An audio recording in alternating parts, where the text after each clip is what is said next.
ปู่ท่านเจ้าคุณพระเทพยานะยานะเวทีที่ปรึกษาเจ้าคณะภาค6ซึ่งมีอายุไขได้ถึง90 ปีจากวัดศรีอุโมงค์คำหรือวัดสูงเมืองน้ำกว้างวัดเปิดติดกว้านวัดสูงวัดศรีอุโมงค์คำเป็นที่ตั้งของโรงเรียนพินิจประสาทโรงเรียนการกุศลของวัดเหมือนโรงเรียนวิสุทธิวิทยากรของเขาเนี่ยโรงเรียนพินิจประสาทหลวงปู่ได้มาเทศแต่เจ้านี่เทศบรรยาวแต่ได้สาระเกี่ยวกับเรื่องของพรหม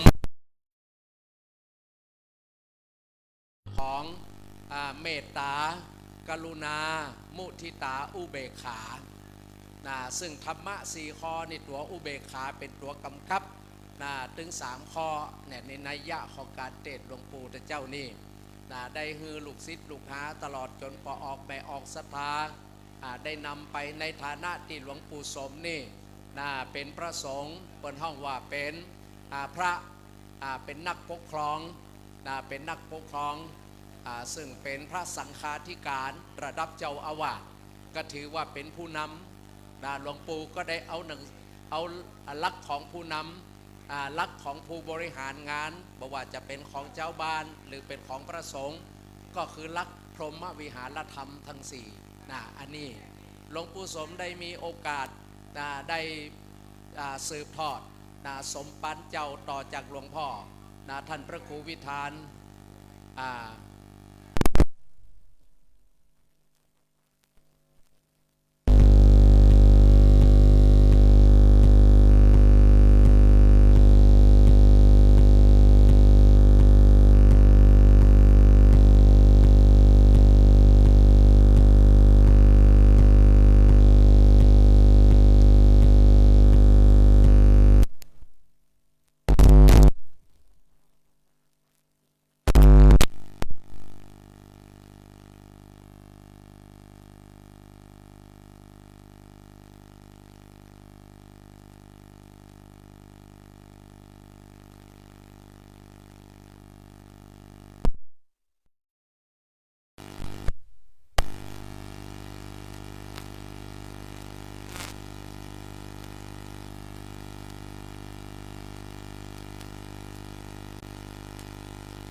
ในการขอสื่อ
และน้องน่ะหลวงพ่อรองเจ้าคณะอำเภอ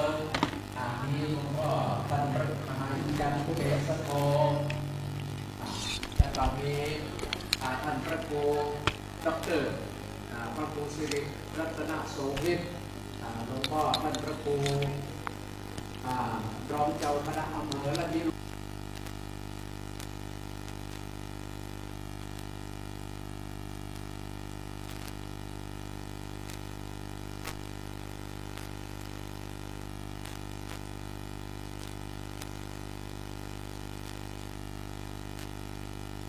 เกี่ยวกับเรื่องของอนิจจังทุกขังอนัตตาเกิดขึ้นตั้งอยู่และดับไปแล้วก็ฟังเทศเมื่อเทศเสร็จเรียบร้อยจากท่านประสงค์ไปรับภัตตาหารฉันกระผมก็ได้รับมอบหมายจากท่านตั้งคณะสงฆ์และก็ทาง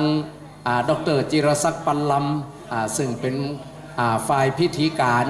ของงานพระราชทานเพลิงศพได้มอบหมายให้กระผมอาจารย์วีรพันธ์นันเพ็ญหรือนานนันเวียงละกร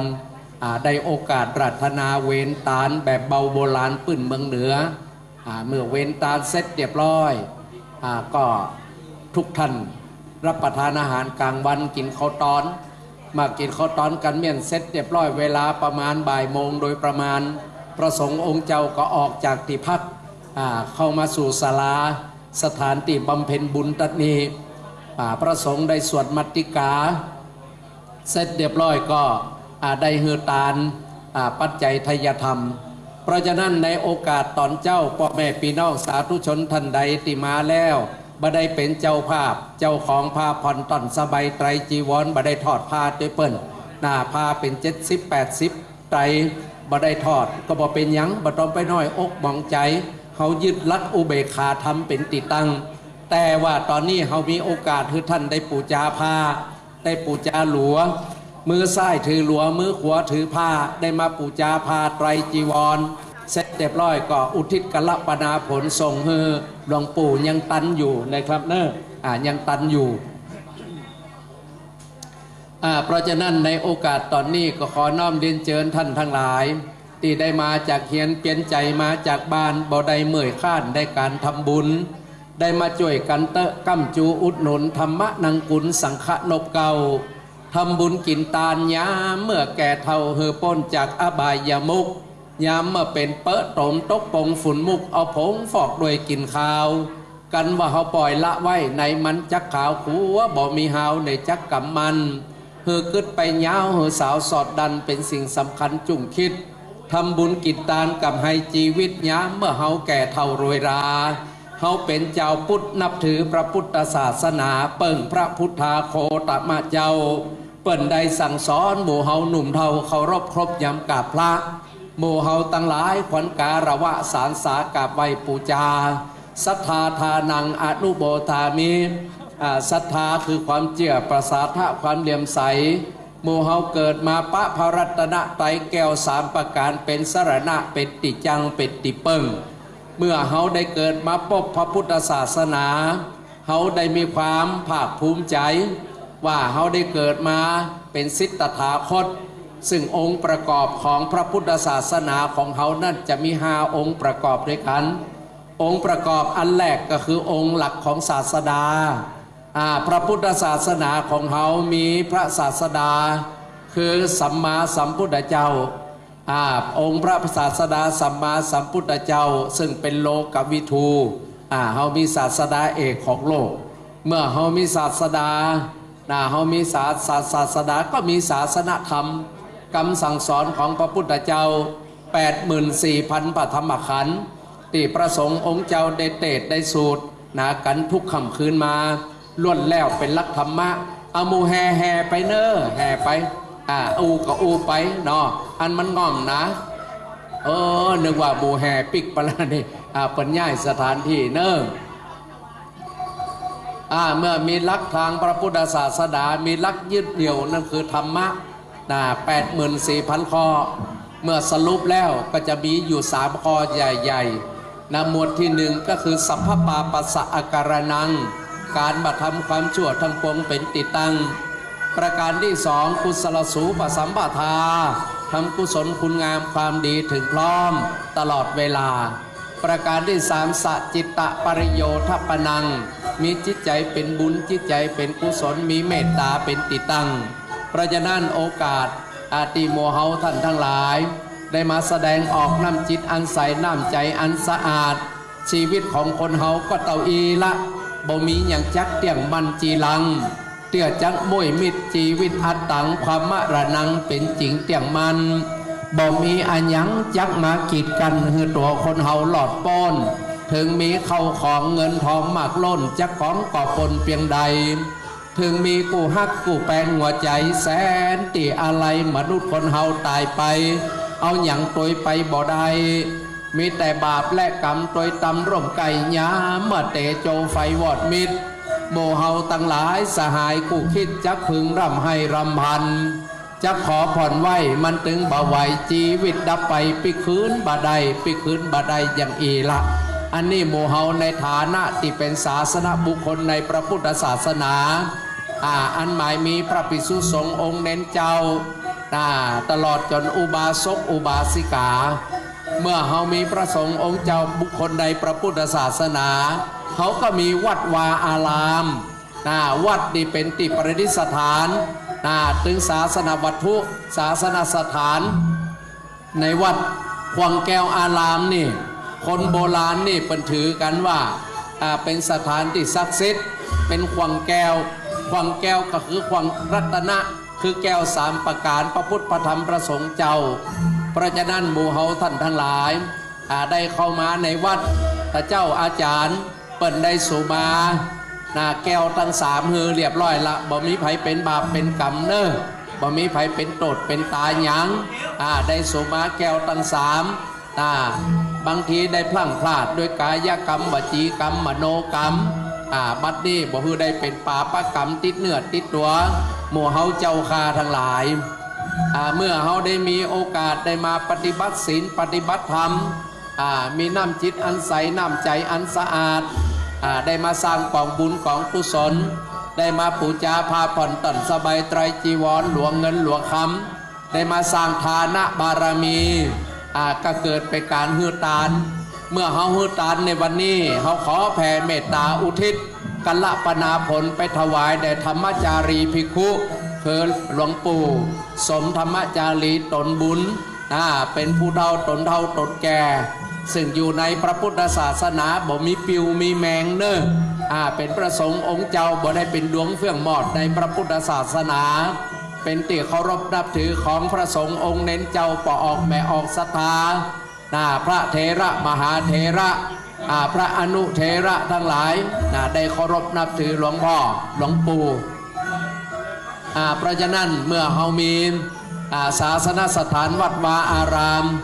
มีศาสนวัตถุมีโบสถ์มีวิหารมีศาลาเมื่อยังเป็นตนเป็นองค์นี่หลวงปู่ได้ขึ้นได้สร้างศาลาบำเพ็ญบุญหลังนี้นะงบประมาณก็หลายล้านบาทอยู่ได้ตั้งชื่อศาลาหลังนี้ว่าศาลาบำเพ็ญบุญพระครูมงคลคุณธาดาเมื่อปี 2556 ตรงกับวันที่ 5 มกราคมได้เงินตาลศาลาหลังนี้หลวงปู่ได้เป็นเจ้าอาวาสถึงแม้ว่าจะอายุนักสังขารธรรมแต่การพัฒนาวัดวาอารามโดยมีผู้เป็นผู้ช่วยเจ้าอาวาสผู้รักษาการเจ้าอาวาสที่ได้สืบทอดกันมาได้ช่วยกันปรนนิบัติวัดวาอารามบ่ฮือได้หมองต่ำก้อยพระสงฆ์องค์เน้นน้อยวัดนี้เป็นวัดที่มีผู้คนเข้ามาขอศีลขอป้อนจากหลวงปู่และลวดบนบานสารกล่าวต่อเหล่าทวยเทพเหล่าทวยเทพนี่คือลัทธิพราหมณ์นี่พราหมณ์กับพุทธนี่มันจะแยกกันมาออกเนื้อเจ้าพ่อนายแม่เนื้อพระสงฆ์องค์เจ้านี่เป็นพุทธเป็นพุทธเหล่าทวยเทพเทวบุตรเทวดานี่การบวงสรวงบอกกล่าวเทพาอารักษ์นี่เป็นพิธีพราหมณ์เป็นพิธีพราหมณ์แต่ว่าพระศาสดาสัมมาสัมพุทธเจ้าครั้งพุทธกาลในประเทศอินเดียนี่เจ้าชายสิทธัตถกุมารเป็นพระราชโอรสของพระมหากษัตริย์พระเจ้าสุโธธนะพระนางสิริมหามายาเมื่อทรงพระดวดก็ออกไปศึกษาเราเรียนกับพราหมณ์ทั้งนั้นบอกว่าจะเป็นวิศวามิตรได้ศึกษาเราเรียนเพราะฉะนั้นพุทธกับพราหมณ์นี่จึงจะเป็นของคู่กันแยกกันมาออกดังนั้นการดูเลิกภาหน้าที่ต่างๆการเจริญพระพุทธมนต์ต่างๆเหล่านี้ก็ถือว่าเป็นพิธีทางพุทธทางพราหมณ์มันจะเป็นของคู่กันแม้กระทั่งในพระบรมมหาราชวังก็มีพราหมณ์หลวงสำนักพระราชวังมีพราหมณ์หลวงมีลัทธิพราหมณ์เพราะฉะนั้น ที่พึ่งโพธิสมภารของพระบาทสมเด็จพระเจ้าอยู่หัวก็มีศาสนา5ศาสนา ศาสนาพุทธศาสนาคริสต์ศาสนาซิกพราหมณ์อิสลามพราหมณ์ฮินดู5ศาสนาที่ได้พึ่งโพธิสมภารขององค์พระบาทสมเด็จพระเจ้าอยู่หัวพระบาทสมเด็จพระเจ้าอยู่หัวเป็นเอกอัครศาสนูปถัมภกในพระพุทธศาสนาพระองค์จะพระราชทานผ้าพระกฐินให้แก่วัดวาอารามต่างๆที่เป็นพระอารามหลวงทั่วราชอาณาจักรเพราะฉะนั้นวัดจะดีมีหลักฐานเพราะบ้านช่วยบ้านจะสวยเพราะมีวัดดัดนิสัยบ้านกับวัดผลัดกันช่วยต่างอวยชัยบ้านกับวัดขัดกันเมื่อไหร่แตกความสามัคคีทั้งสองทางน้ำเปิ่งเหือเสือเปิ่งป่านาเปิ่งเข้าประสงค์องค์เจ้าเปิ่งปอออกแบออกศรัทธาเมื่อมีกิจการงานใดจ้าปอออกศรัทธาขาดตุขาดเจ้าบ่ใดเนิ่งถึงประเป็นตีแล้วลองมีการมีงานบุญกับบานหรอกถ้าบ่มีตูเจ้าเพราะฉะนั้นตูเจ้าเนี่ยอันใดที่เขามองในทางที่ดีอันใดที่มันบดีก็รับหูรับตาเหียพอออกไม่ออกนะเขาพอประสงค์องค์เจ้าที่ดีนี่80% 90%เพราะฉะนั้นก็ถือว่าหมู่เฮาท่านทั้งหลายได้ให้ความสำคัญต่อวัดวาอารามเมื่อได้มีศาสนาคำสั่งสอนมีศาสนาบุคคลศาสนาวัตถุเสร็จเรียบร้อยศาสนาพิธีทางพระพุทธศาสนาเมื่อมาวัดมาวาคนโบราณนี่เวลาเขาวัดก็เข้าไปปุ๊บ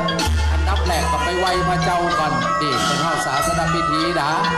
ไปไหว้พระเจ้าไหว้พระเจ้าไหว้พระสงฆ์เสร็จเรียบร้อยก็ใส่ขันดอกไม้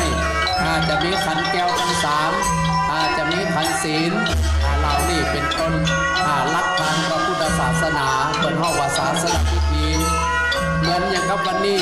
มีศาสนาพิธีที่เกี่ยวข้องโดยเฉพาะอย่างยิ่งศาสนาพิธีทางพระพุทธศาสนามีโอกาสได้ประกอบพิธีกรรมอย่างถูกต้องงานศพของหลวงปู่พิธีทางราชการเป็นห้องว่าพิธีพระราชทานเพลิงศพก็ได้ทำอย่างถูกต้องโดยมีข้าราชการกลุ่มพิธีการศพที่ได้รับพระราชทานของสำนักงานวัฒนธรรมจังหวัดลำปางมาปฏิบัติหน้าที่ตามพระราโชบายของพระบาทสมเด็จพระเจ้าอยู่หัวเพราะว่าจะเป็นส่วนกลางส่วนภูมิภาคคือเหมือนกันหมดนะครับอย่างนี้เป็นต้นวันนี้หลวงพ่อท่านพระครูวิบูลย์ปริยัตยากรสมปันเจ้าวัดดอกเป้ารักษาการเป็นการชั่วครั้งชั่วคราวกับวัดศรีล้อมนี้ตั้งแต่หลวงปู่ได้มรณภาพตั้งหลวงพ่อเจ้าคณะจังหวัดเจ้าคณะอำเภอก็แต่งตั้งท่านพระครูวิบูลย์ปริยัตยากรหรือท่านพระมหาสุทินมหาประทินวัดดอกเป้าเป็นผู้อำนวยการโรงเรียนวิสุทธิวิทยากรเป็นพระเสขะเป็นครูบาอาจารย์สอนหนังสือระเด็กละอ่อนลูกพระลูกเน้นได้มาดูแลพร้อมโดยกับเจ้าคณะตำบลเวียงเหนือเขต1เขต2เขต3มากันหมดนะครับโดยเฉพาะอย่างยิ่งหลวงพ่อท่านพระครูสุธรรมจารวัตรวัดหัวกวางเจ้าคณะตำบลเวียงเหนือหลวงพ่อท่านพระครูเขต1เขต2เขต3ท่านพระครูไพโรจน์ปัตนาโสภิตก็เป็นเจ้าคณะตำบลได้มีโอกาสได้ดูแลงานพระราชทานเพลิงศพจนกระทั่งวันนี้เป็นวันสุดท้ายเพราะฉะนั้นพอออกไม่ออกศรัทธาเขาได้มาเล็งหันยังปราสาทแก้วปราสาทหลังนี้หลายคู่หลายท่านจะแปลกตาว่าศพพระเจ้าปกติปราสาทจะเป็นยอดแหลมเปิดห้องว่าปราสาทจตุรมุขปราสาทจตุรมุขแต่ของหลวงพ่อสมหลวงปู่สมเขานี่เป็นปราสาทหลังกายเปิดห้องว่าปราสาทหลังกายปราสาทบ่มียอดเปิดห้องว่าปราสาทปากกบาลซึ่งปราสาทปากกบาลนี่ในเครื่องหลวงเครื่องสักการะ ของล้านนาเฮาเป็นหนึ่งในเครื่องสักการะที่มีปันง่าวเจ้ามอนแล้วก็มีจองจองก็คือตีนอนตีรับตีนอนของพระสงฆ์องค์เจ้าของพระมหาเถระผมได้มีโอกาสได้เข้าไปในโบสถ์ในวิหารได้ไปหันธรรมาสหันธรรมาสของวัดศรีรอบนี่เป็นธรรมาสบ่มียอดธรรมาสบ่มียอดเป็นธรรมาสปราสาทหลังกายเพราะฉะนั้นเปิ้นจึงได้จำลองเอาธรรมาสในโบสถ์ในวิหารในโบสถ์ในวิหารหลวงวัดศรีรอบนี่วิหารหลวงหลังนี้เป็นได้สองอย่างเป็นตึงวิหารหลวงเป็นตึงโบสถ์เพราะฝังลูกนิมิตผูกพัทธสีมารอบเพราะฉะนั้นก็เปิ้นจึงได้สร้างปราสาทหลังนี้มาจากธรรมะซึ่งเป็นนัยยะหนึ่งที่ตนบุญคือหลวงปู่ได้เป็นสมปัตเจ้าได้เป็นเจ้าอาวาสเพราะฉะนั้นก็อยากจะได้อูถึงบรรดาท่านสาธุชนทั้งหลายคณะนี้ยังหัวค่ำอยู่กำเนียวก็จะได้เวลาประมาณทุ่มไปนี่เขาก็จะเตรียมกันละก็ได้มีโอกาสบึกขั้นตอนต่างๆจะมีพิธีทอดผ้าไตรบังสุกุลจำนวนทำ4 ไตรจำนวน4 ไตรโดยท่านผู้มีเกียรติ4 ท่านจะได้ทอดผ้าไตรแล้วจะได้ถวายการต้อนรับหลวงพ่อท่านพระครูสิริรัตนโสภิตด็อกเตอร์ท่านพระอาจารย์ด็อกเตอร์พระครูสิริรัตนโสภิตรองเจ้าคณะอำเภอเมืองลำปางเลขานุการหลวงพ่อจังหวัดวัดพระแก้วดอนเต่าสุชาดารามผู้อำนวยการโรงเรียนวัดพระแก้วดอนเต่าสุชาดารามได้มีเมตตาเดินทางมาถึงแถมรอบหนึ่งละรอบค่ำในนามของคณะลูกศิษย์ลูกหาในนามวัดศรีล้อมก็ขอถวายการต้อนรับหลวงพ่อท่านพระครูด็อกเตอร์พระครูสิริรัตนโสภิตด็อกเตอร์ดีได้มีเมตตาในนามของเจ้าคณะตำบลเวียงเหนือในนามของพระสงฆ์องค์เจ้าผู้รักษาการสมปันเจ้าถวายการต้อนรับก็ออกแม่ออกสภาสาธุชนทั้งหลายเขาได้มาหันปราศาสตร์วันนี้จะมีการชาปนกิจคือการเผา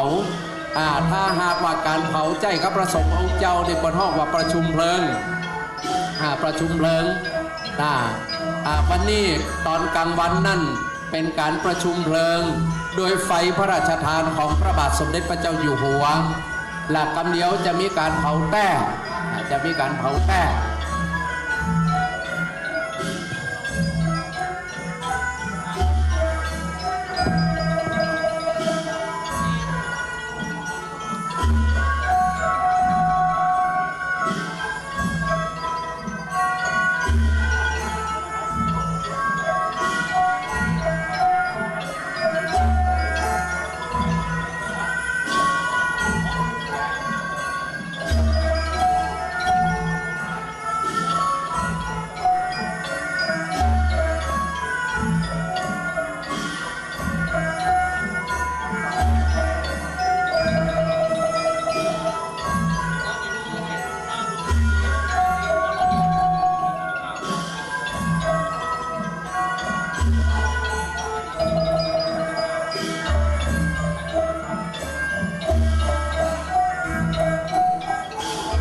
ซึ่งขณะนี้เป็นช่วงที่หมู่เฮาได้มีโอกาสดังที่ผมได้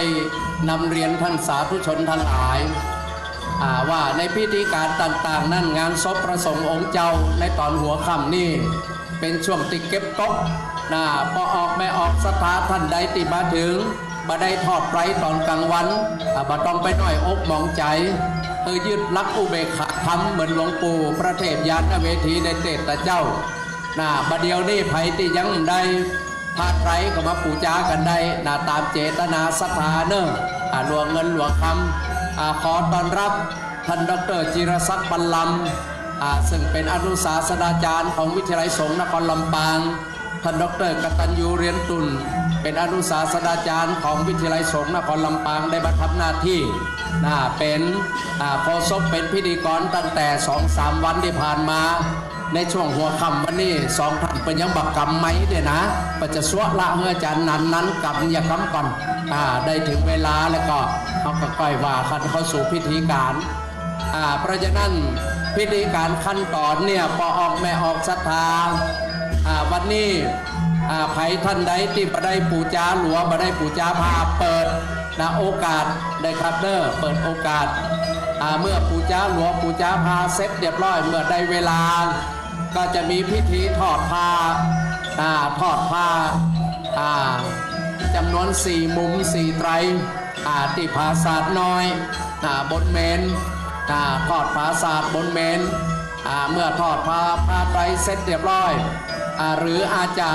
มาทอดด้านหน้าเพื่อความสะดวกเพราะตอนนี้นี่บนเมนนี่ประดับประดาไปโดยบอกไฟอันตรายกว่าไปคล้องไปเกี่ยวสายไฟของเปิ้ลเขาจะทอดผ้าที่ด้านหน้าจำนวน4 ไตร4 ไตรโดยจะมีท่านผู้มีเกียรติ4 ท่านที่จะเป็นตัวแทนแล้วก็จะได้นิมนต์หลวงพ่อพระมหาเถระจำนวน4 รูปซึ่งนำโดยหลวงพ่อท่านพระครูสิริรัตนโสภิตด็อกเตอร์พร้อมโดยสงฆ์องค์เจ้ามหาเถระจำนวน4 รูปจะได้พิจารณาเมื่อพิจารณาเสร็จเรียบร้อยแล้วจากนั้นก็จะได้มีการห้ำไห้มีการกระลงแบบปืนเมืองปืนบานลั่นนาเมื่อกระลงจบเรียบร้อยแล้วในนามพระสงฆ์จะกล่าวสังเวชคาถากล่าวถึงการละสังขารมรณภาพของหลวงปู่เมื่อกล่าวเสร็จเรียบร้อยแล้วก็จะทำพิธีวันตาการวะได้สุมาการวะขอต้อนรับพระสงฆ์องค์เจ้าทุกรูปทุกนามที่ได้มีเมตตาเดินทางมาถึงขอนิมนต์ได้หาที่นั่งตามอัธยาศัยขอบพระคุณท่านอาจารย์นะครับอันนี้ก็เป็นอาจารย์ที่มีนะครับนำเลี้ยงเสียงปากหรือว่านะครับเป็นโฆษกอันดับ1ของจังหวัดลำปางนะครับถ้าเป็นนักตีก็เป็นว่า มือวางอันดับ1นะครับที่จะได้ช่วยกันขอบคุณนะครับคุณมาลีประคองคำบริจาค100 บาทนะครับอันนี้ก็เดี๋ยวจดเอาลายหมายเอาจื่อกำบอกเทพบุตรเทวดาเทพะอันหลักจะบอกบุญยักษ์3,000 ตนจะได้มาบอกมาเก่ามาจดเอาลายหมายเอาจื่อไผ่ฮอกมาดังเนี่ยมานะครับขอบคุณนะคุณมาลีนะมาลีประคองคำ100 บาทเอาไผ่มาจดเอาจื่อนี่กำโอ้นะครับปูจ้าเอาเป็นบัจจัยซื้อนะบ่ซื้อบ่ขายเนาะซื้อก็บ่ขายปูจ้าอย่างเดียวเอาลูกเอาคนละ20 บาทลูกขออนุโมทนาบุญกุศลเป็นเวลาสุดท้ายแล้วนะครับเอามาจดเอาลายหมายเอาจื่ออย่างกำเขาจะได้อนุโมทนาบุญกุศลนะครับ98พรรษา67พอแล้วบลุ่มกระบนสักตัวหนึ่งเจ้าเป็นเก้าแล้วหลายเตือนแล้วนะครับไปที่ไหนนะครับปากมันจับเนาะบางเตือก็อาจจะแม่นก็ขอบคุณพ่อแม่พี่น้องเจ้าก็คนจับนักนะครับแมลงนี่กำลังหลั่งไหลมาพอว่าบักเคยหันน้ำเตือไปหันดูเจ้ากับจ้างนะครับมันว่านกฮัสดีลิงปวดท้องอันนี้เป็นหลังเรียกว่าปากบาลหลังกายหลังกายบ้านเฮาว่าเป็นปากบาลนะครับเพื่อที่จะได้รองรับ สรีระสังขารพระสงฆ์องค์เจ้าอันนี้เปิดตือตามห้อยหิบแบบโบราณประเพณีตั้งเหนือของเขานะครับมาสามารถมาจดเอาลายหมายเอาจื่อได้นะครับเนอะบริจาคกันได้ลูกบอกเก่าจื่อบอกเก่าเสียงกำเดี๋ยวจะบอกเฮ้ยอีพ่อจื่ออย่างเขาโอ้ใจเย็นพ่อผมต้องฟังตีเลี้ยวหน่อยคุณพ่อนิพนธ์นามสกุลอย่างเขาอ๋อคุณพ่อนิพนธ์ศรีดาวงมานะครับ100 บาทอีพ่อจัดให้อีพ่อ1 ชุดนะครับขออนุโมทนาเทพะอารักษ์เป็นบุตรเทวดานะครับไปธรณีตนจำบุญจะมาปรุงทำน้ำยาไม่ตามจะบอกพญา3,000 ตนเต้าเวสสุวรรณขอมาอนุโมทนาปั่นจบปั่นใจด้วยนะพ่อเนอะ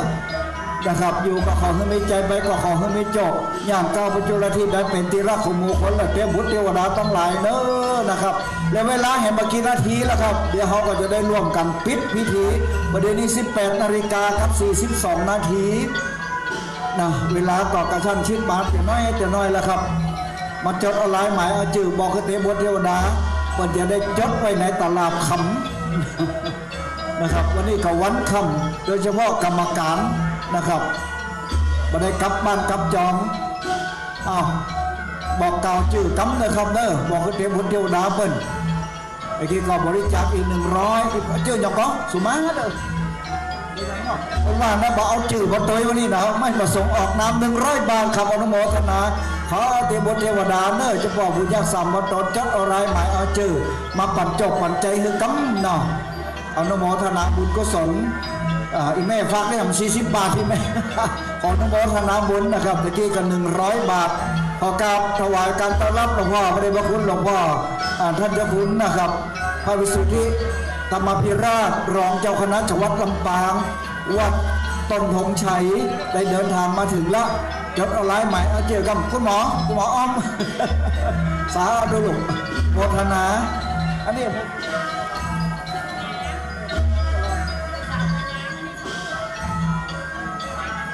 ครับมาจดเอาลายหมายเอาจื่อคนละเล็กละน้อยนะเอาโมทนาบุญกุศลนะครับเลือกเอาเนอร์วันนี้เดี๋ยวกับมดแล้วนะครับอายุครบรอบ95 ปีของหลวงพ่อสมเลยว่าพระครูมงคลคุณธาดา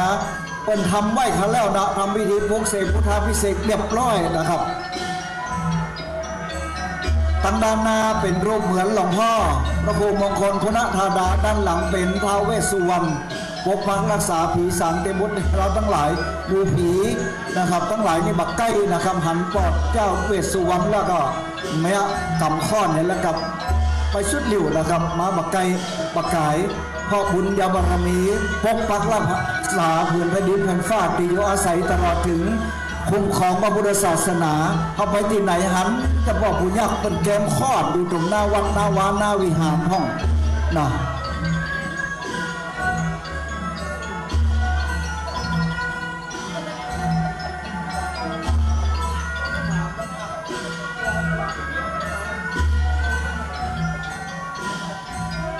กับขอบคุณกับคนเนอร์นะครับช่วยกันมาปูจาหลวง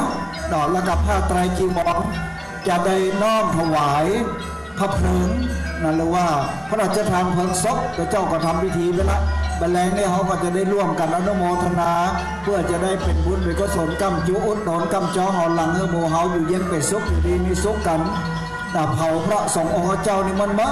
จะมีเหตุเตือนหนึ่งวันนั้นจะไปที่วัดบาสำราญเผานะครับอันนั้นก็อายุ93อันนี้98ก่อนครับเชิญปออาจารย์เนอะปออาจารย์ดร.กตัญญูปออาจารย์คนมาเก่าเข้ามาตานฮะนั่นจดเอาลายหมายเอาจื่อกำเอาใครมาบารามันหลวนะครับจับที่น้องตีจับจองตีหนังได้เนอะแม่คือวันนี้มาตั้งเครือข่ายนี้เคลื่อนที่นะครับสวทลำปางนะครับ97 เมกะเฮิรตซ์นะครับวันนี้สถานีวิทยุกระจายเสียงให้ประเทศไทยสวทลำปาง97 เมกะเฮิรตซ์นะครับได้มาตั้งประจำที่นี่ถ่ายทอดสดไปทั่วลำปางภาคเหนือวันนั้นงานหลวงพ่อเกษมเขมโกนะครับก็มีหลายเครือข่ายนะครับบอกว่าจะเป็นอสมทสวทลำปางก็มีการถ่ายทอดสดกับด้านหน้านี้นะครับเนอะด้านหน้านี่แปลงน้อยนะด้านหลังนี่ถูกนะครับให้มาก่อนหลังหน้ามาจ้ามาที่หลัง อันนี้ชื่ออย่างว่าไอ้พี่จีพี่เนาะบริจาคนี่ทำ100 บาทขออนุโมทนาการเด้อนะครับอีแม่อย่างว่าบ้านสิงเกินนะครับมันจะไก่เดินมากันได้นี่นะบ้านสิงเกินต้องเริ่มมาทางนี้หลังจวนผู้ว่านี้ก็ถึงละข้าขออนุโมทนานกเบอร์ไวไปเมื่อสาอธิษฐานคิดเอาเนอร์นะครับขอเฮอใดอยู่ดีในสุขอยู่เย็นเป็นสุขมั่งมีสีสุขอย่าได้ตุกอย่าได้ยากอย่าได้ลำบากขอบคุณนะครับทั้งนะครับยิ้มสยามบันเทิงศิลป์มาแห่เพื่อที่จะให้มันหายง่อมหายเหงานะครับคึกคลื่นบรรเลงอันนี้ก็คือเป็นงานของพระสงฆ์องค์เจ้าเจ้าก็ได้เมตตาธรรมจากพระเดชพระคุณหลวงพ่อท่านเจ้าคุณนะครับหลวงปู่พระเทพยานเวทีก็เป็นไผ่ที่ไหนนะโอ้โหนะครับอดีตเจ้าคณะจังหวัดเจ้าคณะจังหวัดพะเยาอดีตรองอธิการบดีมหาวิทยาลัยมหาจุฬาลงกรณราชวิทยาลัยวิเขตพะเยาแล้วก็เป็นที่ปรึกษาเจ้าคณะภาค6นะวัดศรีอุโมงค์คำจังหวัดพะเยามาเป็นประธานในวันนี้เป็นเนื้อหน้าบุญอย่างยิ่งนะครับที่หลวงปู่ได้เมตตาทำมาแล้วก็ได้รับเมตตาทีมจากทางประธานไพโรจน์ลู่สุนทรนะครับสมาชิกสภาผู้แทนราษฎรนะครับระบบรายชื่อพรรคเพื่อไทยก็ได้มาเป็นประธานในการพระราชทานเพลิงศพบรรดาพ่อแม่พี่น้องนักศิลปบุญกันมากันหลวงกันหลายนะเป็นพระสงฆ์องค์เจ้าที่ได้ดูแลนะครับการต้อนรับเข้าสู่จัดการจัดงานก็คือหลวงพ่อพระครูวิบูลย์ปริยัติยากรเจ้าวัดวัดดอกเป้านะครับเจ้าคณะตำบลเวียงเหนือเขต2หลวงพ่อพระครูสุธรรมาจารวัตรเจ้าวัดวัดหัวขวงเจ้าคณะตำบลเวียงเหนือเขต3ช่วยกันดูแลรักษาและยังมีนะครับพระครูไพโรจน์พัฒนะโสพิษเจ้าคณะตำบลเวียงเหนือเขต1เจ้าวัดพระจินีเสาหลังดูแลรักษาตำบลเวียงเหนือของเขานี้นะครับมี3เขตด้วยกันเขต1เขต2เขต3ดูแลการปกปักรักษาคุ้มครองหรือว่าการปกครองคณะสงฆ์จังหวัดลำปางของหมู่เฮาอันนี้ย้อนเลยนะเป็นใส่ซองมาเรียบร้อยแล้วนี่นะขออนุโมทนาบุญนะครับขอบคุณพระอาจารย์วีรพันธ์ตันเพนเนอร์เดี๋ยวฟังเมียด้วยนะก็เดี๋ยวก่อนจะนี่ก็จะได้มีกระโหลงนะกระโหลงคืออย่างห้ำนะครับลองห้ำหรือว่ามีการที่จะได้นะครับเผาสรีระสังขารของหลวงปู่เนาะสมธรรมจารีหรือว่าหลวงพ่อพระครูมงคลคุณธาดาที่พระบาทสมเด็จพระเจ้าอยู่หัวได้ตั้งสมณศักดิ์ในพระราชทินานามว่า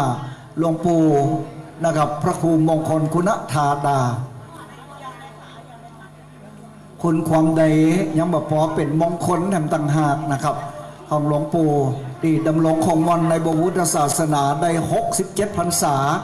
แล้วก็ยังบอกปอเนาะบวชตั้งแต่เล็กแต่น้อยกันเพื่อเป็นบุญเป็นกุศลไตรลงกาสาวพัฒน์ในพุทธศาสนาแม่มาบูชาเอาเนอะที่นี่นะครับ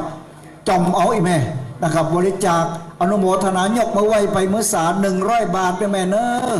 นะประกาศชื่อแล้วแม่เนาะยกมาไว้ไปเมื่อสารก็ถือว่า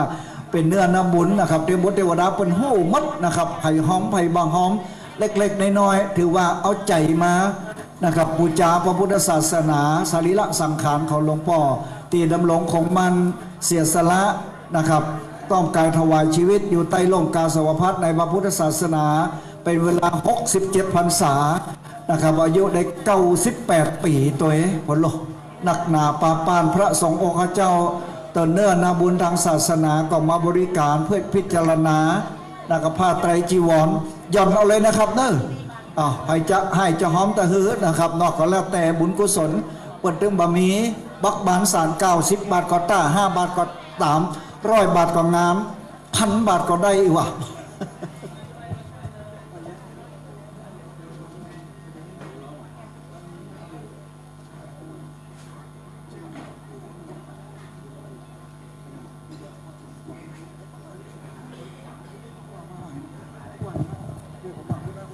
ขอกราบนอบน้อมองค์ชินวรสมเด็จสัมมาสัมพุทธเจ้าพระธรรมเจ้าพระอริยสงฆ์เจ้ากราบคารวะตังเซววัดเซวาเทวบุตรเทวดาเตปาอารักษ์เตาทั้ง4แม่นางนักไทยแม่ธรณีสลีอุตตบาทตนที่จำบุญตนที่จำบาปตนที่จำน้ำยาดไม่ตาล น้อมถวายสักการะต่อสังขารสรีระร่างกายอันไร้วิญญาณของหลวงพ่อท่านพระครูมงคลคุณธาดาอดีตสมภารเจ้าอาวาสวัดศรีล้อมโดยความเคารพอย่างสูงยิ่งกราบนมัสการมหาเถระภิกขุพระเดชพระคุณท่านเจ้าคุณอาจารย์พระวิสุทธิธรรมพิราชรองเจ้าคณะจังหวัดลำปางเจ้าอาวาสวัดต้นธงชัยโดยความเคารพอย่างสูงยิ่งกราบนมัสการพระมหาเถรานุเถระเจ้าคณะพระสังฆาธิการพระสงฆ์ทรงสมณศักดิ์ตีเคารพทุกรูปจุตนจุองค์และขอความเจริญสุขสลีสีสวดสดีได้มีแต่คณะศรัทธาบรรดาพ่อแม่พี่น้องตั้งปีตั้งจองตั้งน้องตั้งบ้านตีได้ปากันมาร่วมในงานทรงสการตานคาบในค่ำคืนวันนี้ณควงแก้วอารามวัดสีล้อมซึ่งจะมีพิธีทรงสการตานคาบหลวงพ่อในค่ำคืนวันนี้ได้รับเมตตาธรรมจากพระมหาเถระพระเดชพระคุณท่านเจ้าคุณพระจินดารัตนาพรเจ้าคณะจังหวัดลำปางเจ้าอาวาสวัดพระแก้วดอนเตาสุชาดารามพระอารามหลวงจะได้มาเป็นเป็นประธานไฟสงฆ์นี่ก็เป็นธรรมเนียมปฏิบัติของเจ้าละนาบ้านเฮาในงานทรงสการตานคาบบ่ว่าจะเป็นเจ้านายไฟเหนือบ่ว่าจะเป็นพระสงฆ์ทรงสมณศักดิ์มหาเถระและกับพี่น้องคณะสัทธาพ่อแม่ปู่ย่าตายายของเฮาที่ได้รับอิทธิพลในการทรงสการตานคาบเพื่อล้ำลึกนึกถึงขนุปการคุณงามความดีของผู้วัยชนเช่นเดียวกับหลวงพ่อท่านพระครูมงคลคุณธาดาหรือตีมูเฮาเจ้าข้าได้เอิญได้ทองได้กราบได้ไหวได้สาน้ำหลวงพ่อสมธรรมจารีได้จากควงแก้วอารามจากลูกศิษย์ลูกหาคณะสัทธาไปยังมามีวันหวนคืนในวันละสังขารของเปิ้ลคือวันที่18ธันวาคม2567จากวันเป็นเดือนเคลื่อนมาเป็นปีคณะกรรมการได้ตกลงปรงใจกับคณะสงฆ์เห็นพ้องต้องกันจะมีพิธีพระราชทานเพลิงศพในวันที่13ธันวาคม2568ก็คือวันนี้ซึ่งเป็นวันพระธรรมสวนะวันแห่งการฟังเทศน์วันแห่งการฟังธรรมเขาก็ได้ปากันประกอบพิธีกรรมพิธีการ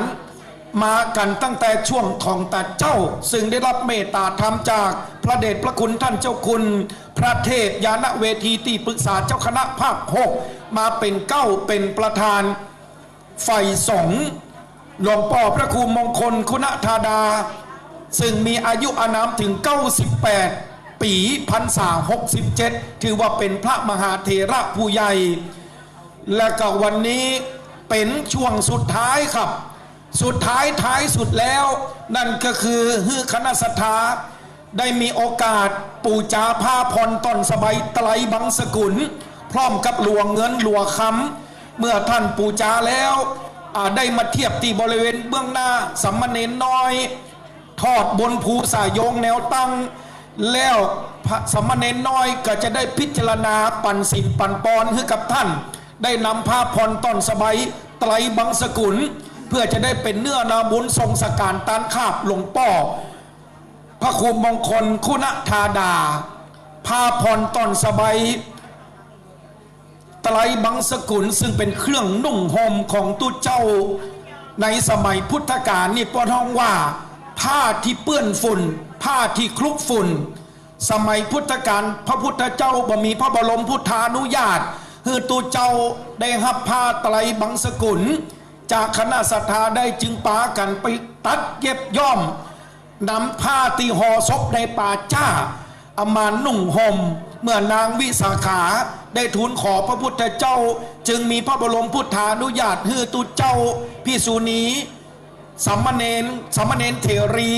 ได้มีโอกาสหับผ้าเพราะฉะนั้นแล้วอานิสงส์นี้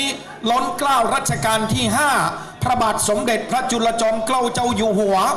ในหลวงรัชกาลที่5พุทธเจ้าหลวงแห่งรัตนโกสินทร์พระองค์ก็ได้นำกิจกรรมอัตลักษณ์วัฒนธรรมประเพณีเชิงพุทธนี้ ก็คือพิธีทอดผ้าบังสกุล บุญนักทรัพย์ใหญ่ครับเต้าหอดจนถึงวันนี้อานิสงส์นักนาจารีเทียบเท่ากับบวชตู้เป๊กพระหนึ่งตนเพราะฉะนั้นคณะสัตยาครับเนอะตอนนี้พาพรตอนสบายไตบังสกุลจะหมดละแล้วแต่ฐานน้ำจิตฐานน้ำใจของท่าน10 บาท20 บาท50ท่า100นี่ได้รูปเหมือนหลวงพ่อแห่มหนึ่งองค์วันนี้วัดของเฮาเนอะวัดสีล้อมเวียนมาบรรจบครบรอบ212 ปีวัดของเฮาก่อตั้งครั้งแรกเมื่อปี 2356 ครบรอบปีนี้212ตุเจ้าเป็นเก้าให้มากานอกจากนี้ควงแก้วอารามของเฮาตีปีน้องหันเป็นเรือนรับรองนี่ด้านข้างห้องว่าวิหารวิหารก็คือเรือนรับรองของพุทธเจ้านี่เป็นรูปแบบพุทธศิลปกรรมแบบล้านนาแท้ 100% นะครับสร้างมา100 ปีละปีน้องเหยองค์พระพุทธปฏิมาพุทธศิลปกรรมห้องว่าพระเจ้าเชียงแสนพระสิ่งหนึ่งนะเพราะฉะนั้นวันนี้เหลือเวลาอีกไม่ถึงกึ่งชั่วโมงล่ะคณะสถาตันไผ่ตันมันเนอะอ๋อลัวเรือบัดเรือสาวก้อมหมดนี่ก็หมดเลยเนาะกรรมการเนาะพาพรตอนสบายไตบางสกุล1 2 3 4 5 6 7 8 9 15เหรียญน้อยเดียวละตันไผ่ตันมันเด้อแม่เนอะแล้วแต่ฐานน้ำจิตน้ำใจสวัสดีเจ้าปีกินข้าวกับอย่างขอยืมสตังค์สัก200-300ละเจ้าอูเล่นอูหนวใครหัวกันหมดปูจาแล้วครับอันนี้เป็นผ้าเกิงตีปีน้องคณะสถานหันด้านบนท่านปนห้องว่าผ้ากั้งหรือว่าผ้าเพดานนี้สมัยพุทธกาลพระอานนท์ได้กังได้ขึงตีต้นสาระป้องกันแมลงป้องกันเหมยป้องกันหมอกพุทธเจ้าดับขันธปรินิพพานที่เมืองกุสินาราอายุ80 ปีอายุ80 พรรษาละสังขารเข้าสู่พระนิพพานพระอานนท์ก็ได้ดำผ้าสังกติเอามาขึงเอามาเกิงแบบเนี้ยครับเปิดห้องว่าผ้าเพดานหรือว่าผ้ากังเพราะฉะนั้นแล้วผ้ากังของตู้เจ้าคือผ้าสังคติติปาดบาคณะสถาพอท่านเจ้าคุณนะเปิ่นมีผ้าสังคติปาดบาก็คือเปิ่นเอาขึงไว้ตั้งบน1 ผืนขึงไว้ตั้งบน1 ผืนขึงไว้ตั้งลุ่มแหม1 ผืนขึงไว้เพื่ออย่างหอเปิ่นก็ป้องกันไฟของตู้เจ้าที่มีสิ่งจิรยวัตร227 ข้อมันจะห้อนมันจะไหม้ไปถึงสวรรค์จตุมหาราชิกาพดไปแถวจันอินพดไปแถวจันพรมและกระผืนตั้งลุ่มเปิ่นกระปูไว้เป็นผ้าเพดานป้องกันความห้อนไปถึงหม้อนาหกอีแม่อันก็สิ่งของตู้เจ้านี่มันห้อนมันไหม้เพราะฉะนั้นแล้วนะสวัสดีเจ้าลูกไหนมานี่ลูกนี้มาไหนจะไปทางใดลูกไหนมานี่อ๋อลูกนี้ล่ะไปจังเบกกันแม่ตีหลวงแม่กับพาดไปนะแม่เนอะ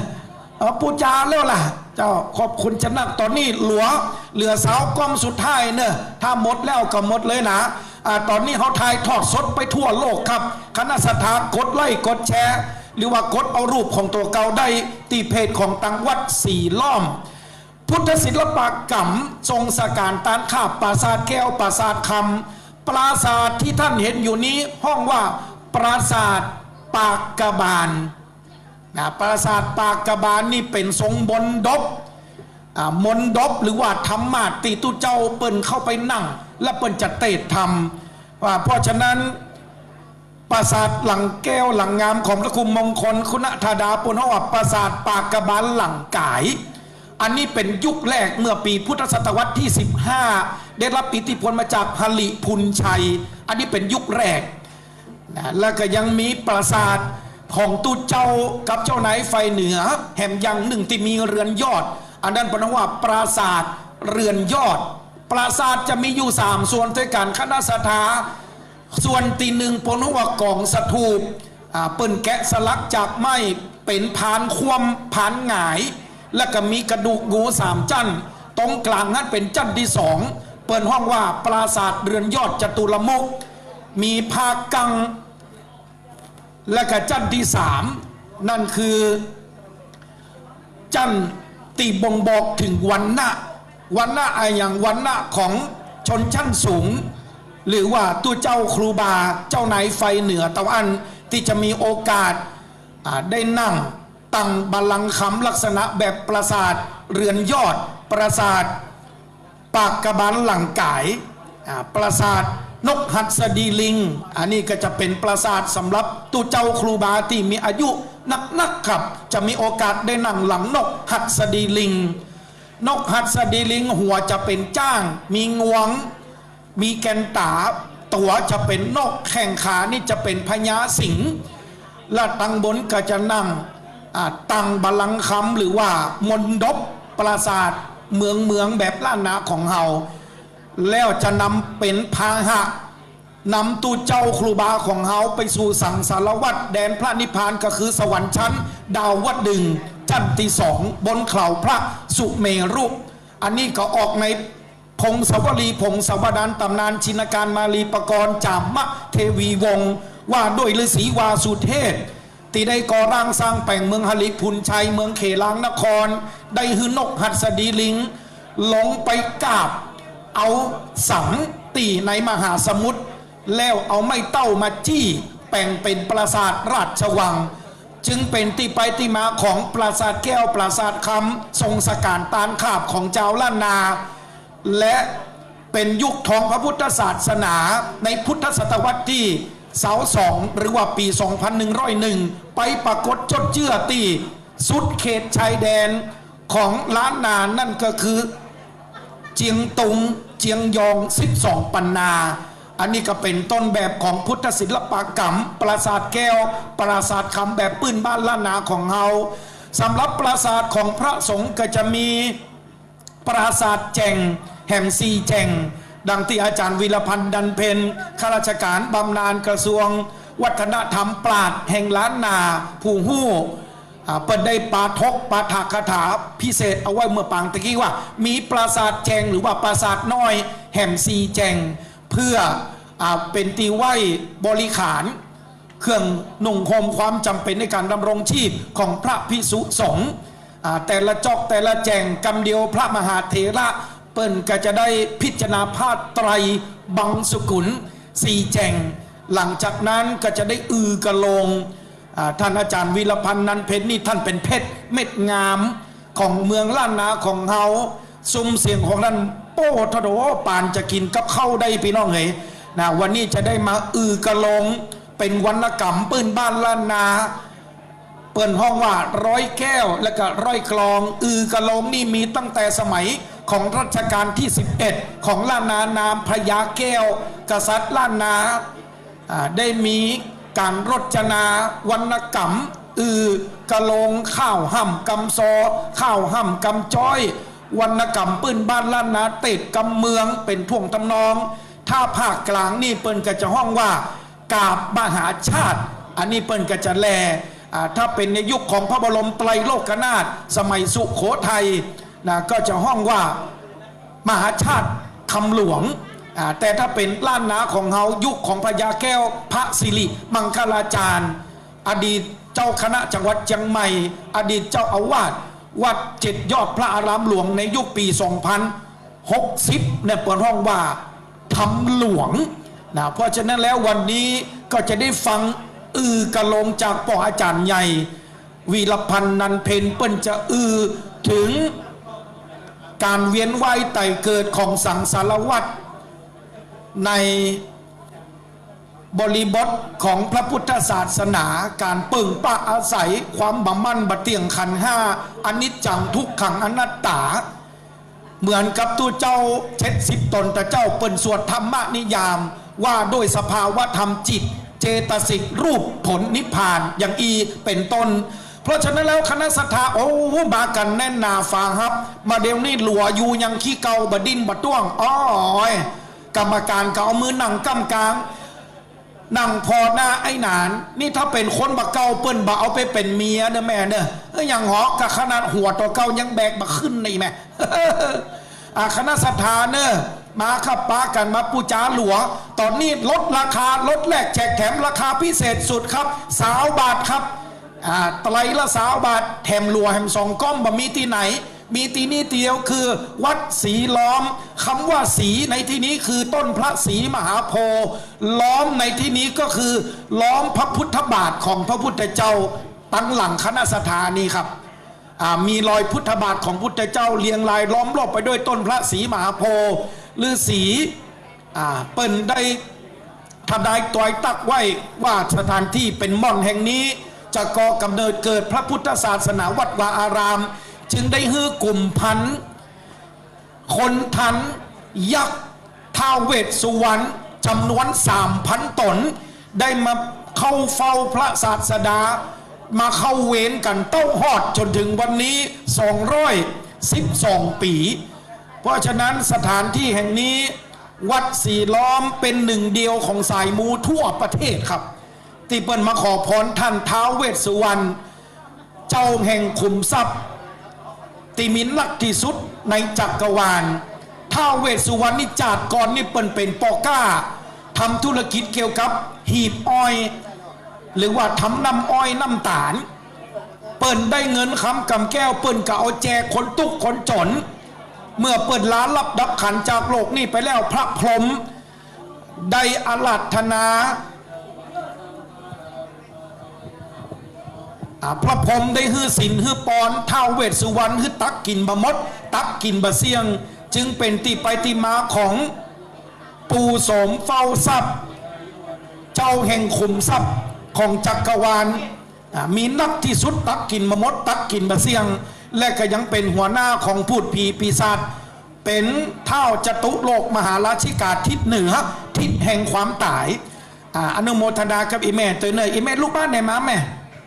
อยู่ตีหลวงพ่อเกษมจ้ะบ้านหลวงพ่อเกษมประตูมาเนาะบ้านไปบัญญังบ้านแม่ต่ำบ้านไปแจงแข่งขาขำบ้านตาลมบ้านอยู่รับอยู่บ่มบ้านรับแหลบ้านไปตีนเป็นแปะบ้านตีนเป็ดบ้านไปจังเพชรบ้านแม่พริกบ้านไปบักไข่ปิกบ้านประตูมาเนาะแม่เนาะ อาจจะหมดแล้วเนอะโอ้ตะกี้แถมหลัว2 ก้อมมาเดียวเหลือก้อมเดียวของมันเขียมตึงว่าแล้วอีแม่หมดแล้วหมดเลยนะสุ่มแล้วนะอาจารย์จิรศักดิ์เนี่ยเอาโต๊ะตั้งมานั่งเก้าอี้ย้ายมาตั้งหลังคืนนี่คนเป็นปันเป็นหมื่นไทยทอดสดไปทั่วโลกอีแม่หลัว2 ก้อมได้แถมแฮมก้อมแหละสาธุฮับปอนเด้อแม่ตันไผ่ตันมันนะตัวเนี่ยชุดละเท่าใดแม่แล้วแต่น้ำใจไข่ใจ100ปูจา100ได้องค์รูปเหมือนของหลวงปอกพระคุมมงคลคุณธาดามาตั้งเพศอีปีลายพีรีพอลอคำปอคำปันเจิญเจ้าลูกไหนมานี่ลูกนี้มาไหนนั่งก่อนปีthank you very much I wish you success everything ดอกมีแถวฝรั่งนั่งตั้งหน้านิ่มขนแม่ มาตั้งเพศแม่เนิ่มหมดแล้วหมดเลยครับตอนนี้เหลือบัดถึง10 ก้อมละพาพรตอนสบายอันที่ส่งนักหนาป่าป้านเทียบเป็กตุบวชพระ1 ตนมาตั้งเพศแม่มาปูจ้าแม่ของวัดของวาเอาไปบาได้ก่อเกิดกำเนิดเกิดอะไรอย่างขึ้นได้ปูจ้าเอาเนอะปูจ้าแล้วแต่ฐานน้ำจิตฐานน้ำใจของคณะสัตบดาพ่อแม่พี่น้องบ้านเฮาขณะนี้เวลา19:09 นาทีหรือว่า1:09 นาทีมาก่อนได้นั่งก่อนมาลุ้นปุ่นล่าได้นั่งตั้งหลังมาเดี๋ยวนี้เขาได้ถ่ายทอดสดครับไปทั่วโลกคณะสัตบรรดาพ่อแม่พี่น้องกึดใจได้ไล่ใจเติงเปิงใจแต้มาต้องแปลงใจว่าแวมันนกติดบ่วงมาเดี๋ยวนี้ลดแหลกแจกแถมแต่เจ้านี่คือปูจา199 บาทมาเดี๋ยวนี้เหลือ20 บาทนะตัวเนี่ย นั่งจกปกยังโคกมาได้ต่ำประปากสกรรมอันยังก็จ้อยเชิญเจ้าตอนนี้คณะกรรมการลดแหลกแจกแถมชุดละ20 บาทท่าน101ได้รูปเหมือนของหลวงพ่อท่านพระครูมงคลคุณธาดาอายุอานาม98 ปีพรรษา67โจกไผ่มันอีแม่แข่งเรือแข่งพายมันแข่งได้แข่งบุญญาวาสนานี่มันแข่งมาได้เนาะของยังอีมันแล้วแต่วาสนาขนาดฝรั่งยังจื่อนานถาน้ำป่ายังกากุ้งอะตัว ตอนนี้รอพระเดชพระคุณท่านเจ้าคุณพระจินดารัตนาพรองค์ประธานในพิธีไฟสงฆ์ ในมหาเถรสมาคมแห่งนี้ได้มีหลวงพ่อท่านเจ้าคุณพระวิสุทธิธรรมพิราชนะครับได้อยู่ที่บริเวณมณฑลพิธีสักครู่นะครับเราก็จะได้ประกอบพิธีกรรมครั้งหนึ่งในชีวิตของคณะสัตยาธิได้ปาพออาจารย์นานสีไว้มาละอดีตสัมมาเนรจำพรรษาอยู่ที่นี่3 พรรษา วันนี้ปอน้อยปอนานอาจารย์ครูบามักกันนักเสียงดังอาจารย์นันตับเสียงกับอาจารย์นันเมฆเสียงหวานยังพระเอกอาจารย์นันทองเสียงใสยังเล็กยังตองอาจารย์นันซักเสียงฟังบักใครรับอาจารย์นันสีไว้ เดี๋ยวบึดเปิ่นจันแลหรอพออาจารย์สีไว้เปิ่นจันแลธรรมะสังเวชตีนังมัดสีล่ะทำหลวงวันนี้ปออาจารย์มักกันนักขับสมัยตะกอนนี่สัมมาเนรสีไวหรือว่าร้อยตรีสีไวนี่ตะกอนนี่เป็นสัมมาเนรเสียงทองเพชรเม็ดงามของวัดสีล้อมนั่งตังบัลลังก์คำทำหลวงกันเอกคือกันมัดสีต้อเสียงหวานปานจะกินกับเข้าได้แล้ว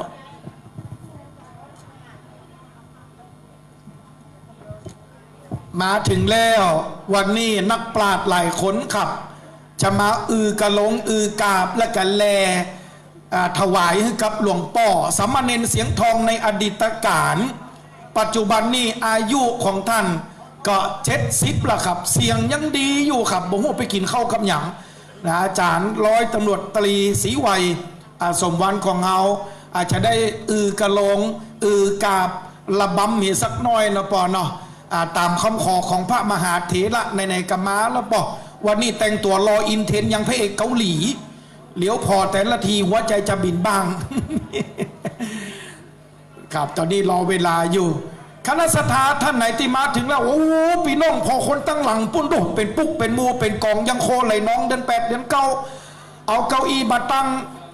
ทยอยมาตั้งเพศต่อยก็ได้นะแม่เนอะตั้งเพศแหมสักแถวหนึ่งก็ได้บ่นอแถมบึ้ดนี่ลูกหลานเด้อไอ้นานจะบอกเมื่อก่อนว่าอีป่ออีแม่ที่เอาลูกหลานมานะช่วยกำมือกำแขนแถมบึ้ดนี่เปิ้นจัดจิบอกไฟบรรลัยกันบอกไฟนี่มันบอกไหวหน้าไผ่สักคนอีแม่ไม่ใช่หัวจักไผ่หรอกเขาไปเสริมงามวันนั้นสู้ซาโอ้โธพอลูกพอหลานไว้ดีๆเนี่ยสวัสดีเจ้าน้องยาย่าไอ้นาเดชมาด้วยครับมาล่ะ น้องยาย่าปูจ้าหลัวหรือยังตอนนี้ขอเรียนเชิญครับร้อยตำรวจตรีศรีไวย2 วันปราดแห่งแล่นนาอดีตสมณเณรเสียงทองแห่งควงแก้วอารามวัดสีล้อมครับได้กะลงกาบนะครับกาบมัถีนั่นเนาะ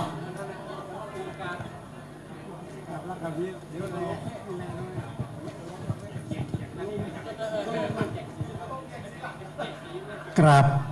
ท่านพระคุณเจ้าพระเถรานุเถระทุกรูปครับผมกระผมร้อยตำรวจตรีศรีไวยสมวันนะครับอดีตเป็นอาศิษย์วัดศรีล้อมนะครับโดยท่านพระคุณเจ้าท่านพระครูวิธานธรรมกิจสมัยนั้นนะครับแล้วก็ท่านพระคุณพระครูธาดามงคลธาดาคุณธาดานะครับก็ได้อยู่ร่วมกันก็ผมก็บ่ได้ลืมพระคุณของพระคุณเจ้าวันนี้ได้มีโอกาสมาได้พบปะคณะสัตยาพ่อแม่พี่น้องพุทธศาสนิกชนคนดีทั้งหลายก็ถือโอกาสนี้กราบอย่าน้อยหนึ่งแล้วก็แลอย่าน้อยหนึ่งนะครับกับผมไปอยู่ภาคกลางก็เลยไปฝึกแลมาน้อยหนึ่งครับม่วนบ่ม่วนก็ฟังเอานะครับโธ่เอ้ยร่างกายมันดาบร้ายคมฟันถึงจะเป็นพระคันค่อนข้างหมดคอมเป รียบเป็นลงเรือน้อยลงลอยนาวามารร้ายตามลาเรือแทบจะล้มเหมือนเด็กงาน้อยกำลังกินนมพอเริ่มปฐมชีวิตของวัยมัดชีมัน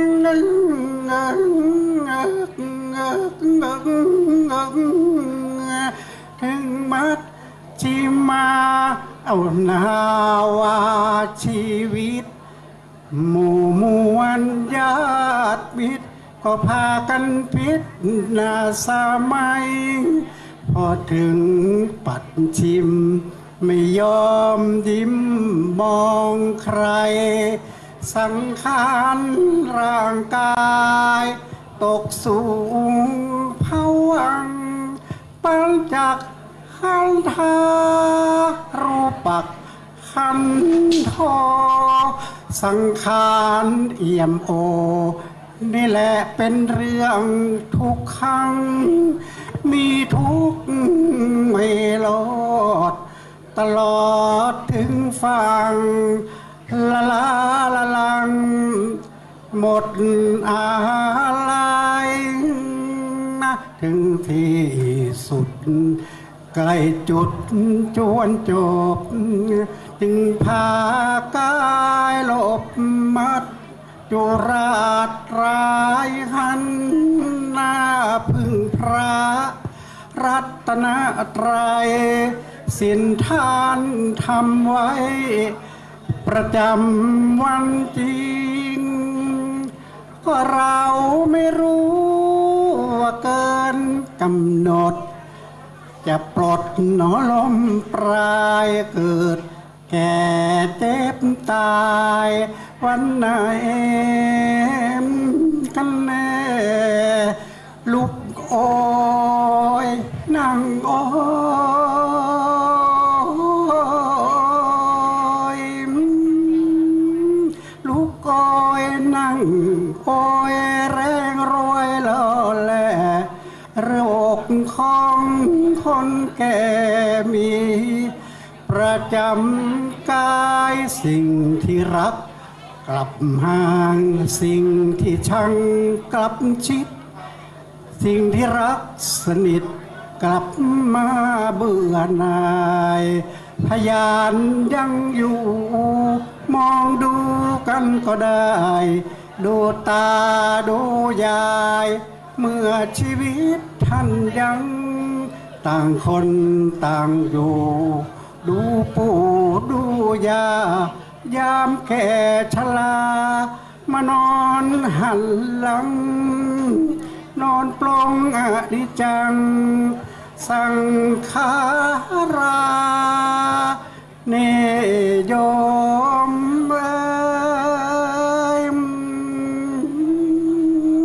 พระมัดชิมมากายานอพินโยกล่าวผมผูกโบเหมาะตามสมัยผมอยากดิกยุ่งก็นุ่งผ้าถุงนลายไทยเหมาะตามสมัยรัฐนิยม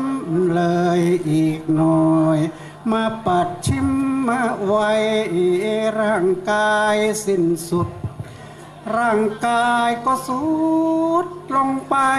ทุกสิ่งน้ำท่าไม่อาบเหม็นสาบจริงๆคุณโยมชายหญิงมันเปลี่ยนแปรมีเรื่องอยู่ว่าเวลาที่ยังไม่ตายจะฝากอะไรไว้เป็นอนุสรณ์จะฝากความดีหรือความชั่วเตรียมตัวกันเสียก่อนเตรียมฝากเมื่อตอนโยมยังไม่ตายสมบัติทั้งหลายที่โยมทำไว้ตั้ง10 รถเข็น มันไม่ใช่ของเราก็มันไปเข้าปลีกเรนไว้ให้ลูกหลานกินเล่นสบายอุรา มีดีมีชั่วเตรียมตัวกันเสียก่อนเตรียมฝากเมื่อตอนโยมยังไม่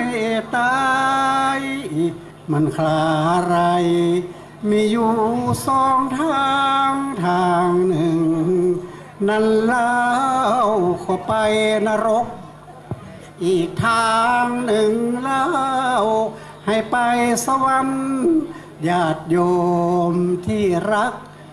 ของผมจะเลือกไปทางใด ถ้าหากพลาดพลั้งตกไปทางนอบาย โยมจะมองหาใคร เป็นที่พึ่งพา จะพึ่งสาวก องค์พระโมคคัลลา เดี๋ยวนี้ก็มาเข้าสู่นิพพาน พระมาลัย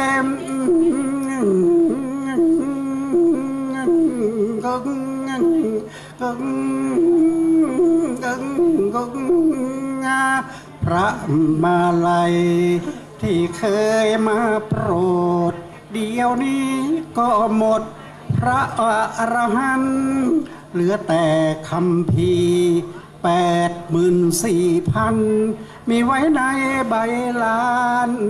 ตามตำราพระเหตุนั้นพระสัมมาท่านตรัสไว้ว่าคุณโยมทั้งหลายสมบัติทั้งมวลเลือกส่วนไรนา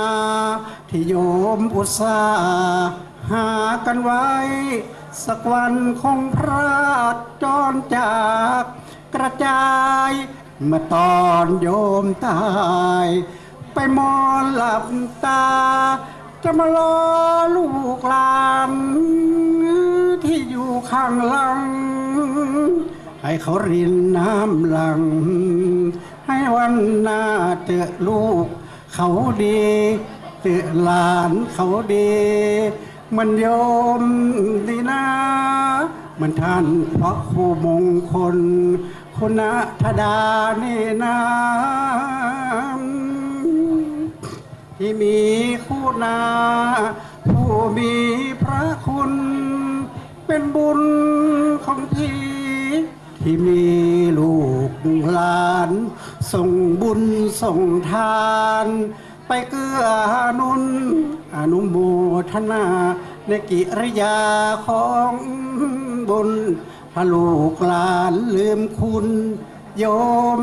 จะคอยใครบางทีเคยพบเป็นศพตกค้างอยู่ในก็ดังเผากันไม่ได้อนาจใจยิ่งโยมหญิงโยมชายจะหมดแต่หาทนายขึ้นต่อสู้คดีขึ้นโรงขึ้นศาลประหารเครือญาติแย่งชิงสมบัติของผู้เป็นพี่ด่ากันแหลกเลวเรื่องเลวนกกาเลสมเพศแต่พี่ต้องมาถูกลอยแพนอนเฝ้าป่าช้าหน้าอนาถก็เพราะสมบัติของโยมแท้ๆโยมทั้งหลายผมไม่ได้ต่อแย่หาเรื่องเป็นแหลให้เกิดร้าวรานผมแลเรื่องจริงได้อิงมูลเหตุมากันเป็นกลอนร้องแร่เตือนใจท่านให้เร่งสะสมอบรมบุญทานในเมื่อชีวันโยมยังไม่ว่า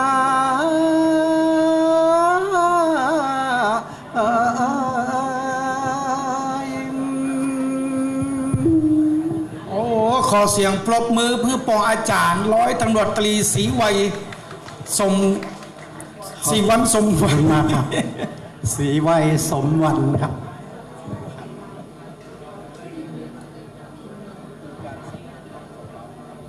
ต่อไปก็เอากราบน้อยนะครับมหาโมลสถาตังหลาย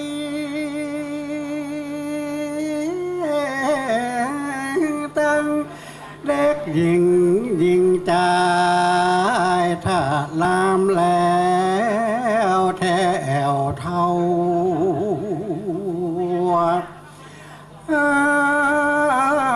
ได้เกิดมาพบศาสนาพระเจ้าตนชื่อพระโค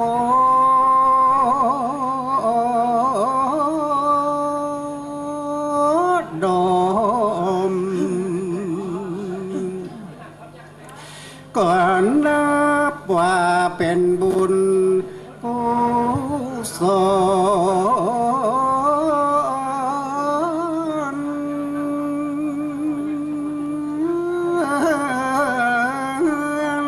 ได้สร้างไว้ปางหลังก่อนกี้ได้เกิดมาจากดี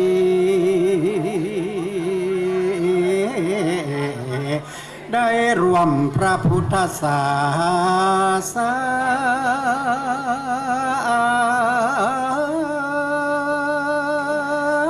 นาขอมีศรัทธา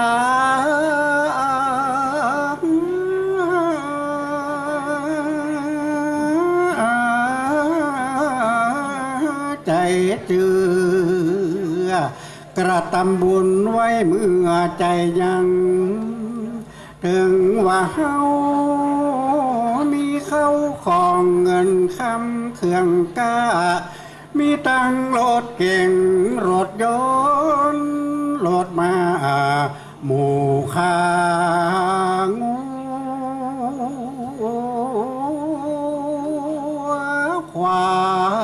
ยมีไรน้ำเหมือนฟ้า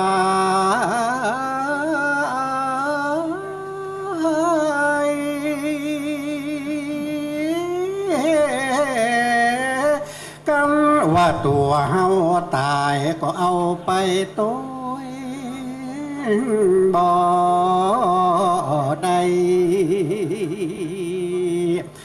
บ่เหมือนกุศลนาบุญที่เฮาได้สร้างเกิดนาไว้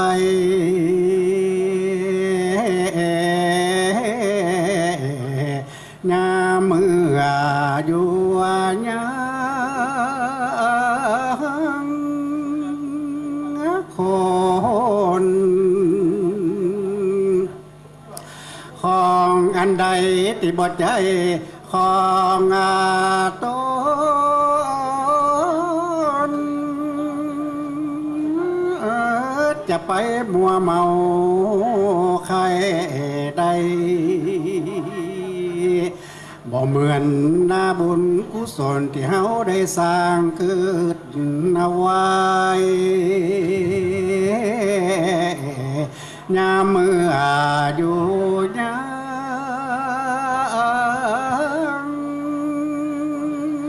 คนจะ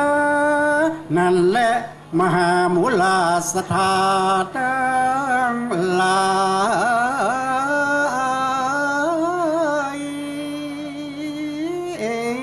จุงป้ากันจำศีลกินทานภาวนาเมตตาไป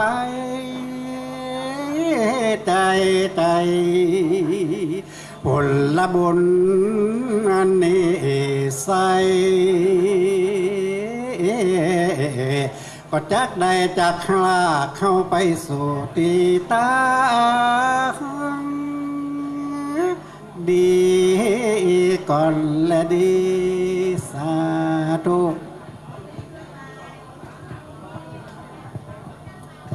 ครับขอเสียงปรบมือปออาจารย์ของเฮากำครับนี่เป็นอดีตสัมมาเนรเสียงทองควงแก้วอาราม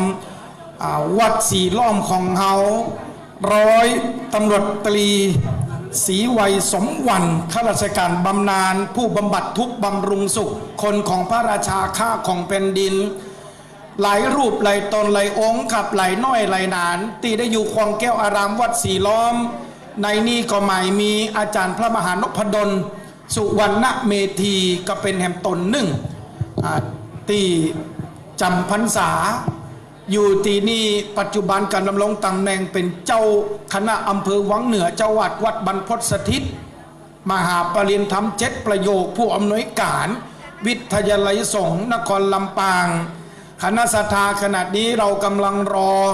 พระเดชพระคุณท่านเจ้าคุณพระจินดารัตนาพรเจ้าคณะจังหวัดลำปางเจ้าอาวาสวัดพระแก้วดอนเต้าสุชาดารามพระอารามหลวงกำลังเดินทางมาจากกรุงเทพเนื่องจากว่าท่านติดภารกิจขณะนี้ในมณฑลพิธีใหม่มีพระเดชพระคุณท่านเจ้าคุณพระวิสุทธิธรรมพิราชรองเจ้าคณะจังหวัดลำปางเจ้าอาวาสวัดต้นธงชัยพร้อมด้วยกับคณะสงฆ์ทรงสมณศักดิ์เจ้าคณะพระสังฆาธิการแห่งบักกีนาทีเขาก็จะได้ปากันทรงสการตานคาบขออนุญาตประชาสัมพันธ์ครับท่านไหนที่อยู่ในบริเวณคลองแก้วอารามมีโทรศัพท์มือถือมีอินเทอร์เน็ตอยากจะฮืดลูกหลานตันเต้าที่อยู่ต่างประเทศอยู่ที่บ้านจองหอเฮือนบ่ได้มาโอ้เปิ่นมีงานทรงสการตานขาบงานแตะงานว่าขยักหันบ่เดียวนี้ถ้ามีโทรศัพท์กดเข้าไปเลยครับที่สวทลำปางกรมประชาสัมพันธ์บ่เดียวนี้เปิ่นไทยทอดสดไปทั่วโลกท่านสามารถที่จะไปกดไลค์กดแชร์กดเอารูปไทยของท่านได้หนึ่งครับเนอะบ่เดียวนี้เจ้าหน้าที่อยู่ตั้งหลังนะครับไทยทอดสดเพจของสวทกรมประชาสัมพันธ์สวทลำปางกดเข้าไปเลยครับท่านจะเห็นภาพของท่านปรากฏเด่นเป็นสง่าในงานทรงสการตานคาบหลวงพ่อพระครูมงคลคุณธาดาคณะสัตยาสาธุชนในสมัยพุทธกาลตอนที่พระพุทธเจ้าดับขันธปรินิพพานที่เมืองกุสินาราพระมหากัสสปะก็ได้นำพระสงฆ์องค์เจ้าได้ทรงสการตานคาบองค์สมเด็จสัมมาสัมพุทธเจ้าในสมัยนั้นเปิดห้องว่ากองสถูป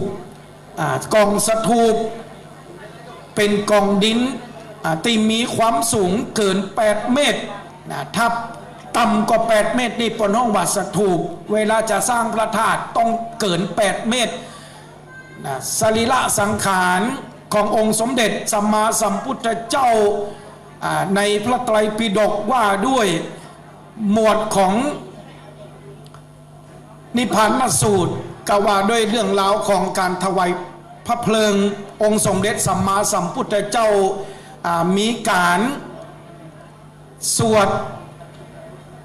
เป็นระยะเวลา8คืนที่เมืองกุสินาราซึ่งเป็นเมืองที่พุทธเจ้าของเขานั้นได้ดับขันธ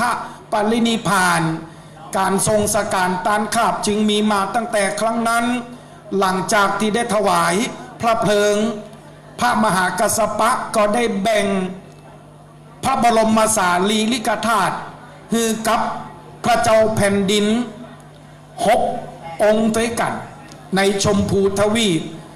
เพื่อนำไปปูชาหลังจากพุทธเจ้าดับขันธปรินิพพานไป300 ปีราวปีพุทธศตวรรษที่3หรือว่าปี283พระเจ้าอโศกมหาราชผู้ยิ่งใหญ่ได้รวบรวมพระบรมสารีริกธาตุของพระพุทธเจ้ากับครูบาอาจารย์ของเปิ้ลหรือว่าพระอุปคุต พระอุปคุตเถระได้นำพระเจ้าอาโศกมหาราชเตียวย่างทั่วชมพูทวีปสังเวชนียสถานทั้งสี่เพื่อรวบรวมพระบรมสารีริกธาตุแบ่งออกเป็น 84,000 องค์คำว่า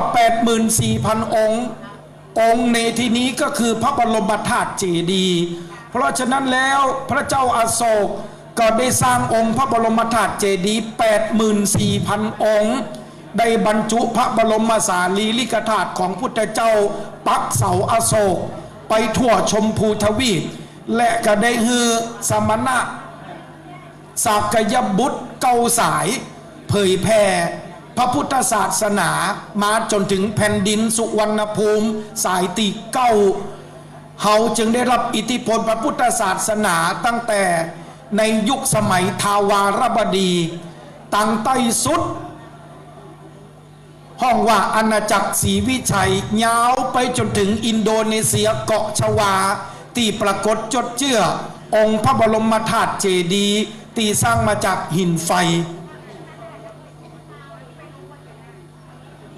ขึ้นมาตังละโว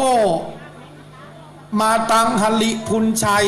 ตังบนสุดภาคเหนือจังหวัดเชียงรายในยุคสมัยสิงหนวัตกุมารนั่นก็คืออาณาจักรโยนกนาคนครมาเป็นหิรันนครเงินยางกลายมาเป็นเชียงรายกลายมาเป็นเชียงแสนกลายมาเป็นอาณาจักรล้านนาเป็นยุคทองของพระพุทธศาสนาที่ได้รับอิทธิพลมาจากประเทศศรีลังกามาจากอาณาจักรพุกามตังลุ่มก็มาจากทวารวดีตีพระเจ้าละโวคือเจ้าแม่จามเทวีมาปักประดิษฐานพระพุทธศาสนาพร้อมกับมหาเถระภิกขุในอาณาจักรสุโขทัยนามพระสุมนเถระเปิ้นก็ได้นำพระบรมสารีริกธาตุมาถวายให้กับพระเจ้าแผ่นดินรัชกาลที่6นามพญากือนาก็ได้เอาขึ้นหลังจ้างตั้งจิตอธิษฐานถ้าจ้างล่มตรงไหนก็สร้างองค์พระบรมสารีริกธาตุปัจจุบันก็คือพระบรมธาตุดอยสุเทพเฮาจึงได้ปะกันรับอิทธิพลพระพุทธศาสนามาหลายยุคตั้งแต่ยุคจามเทวีเมินถึง618 ปีกษัตริย์49 พระองค์ได้สร้างองค์พระบรมธาตุเจดีย์พุทธศิลป์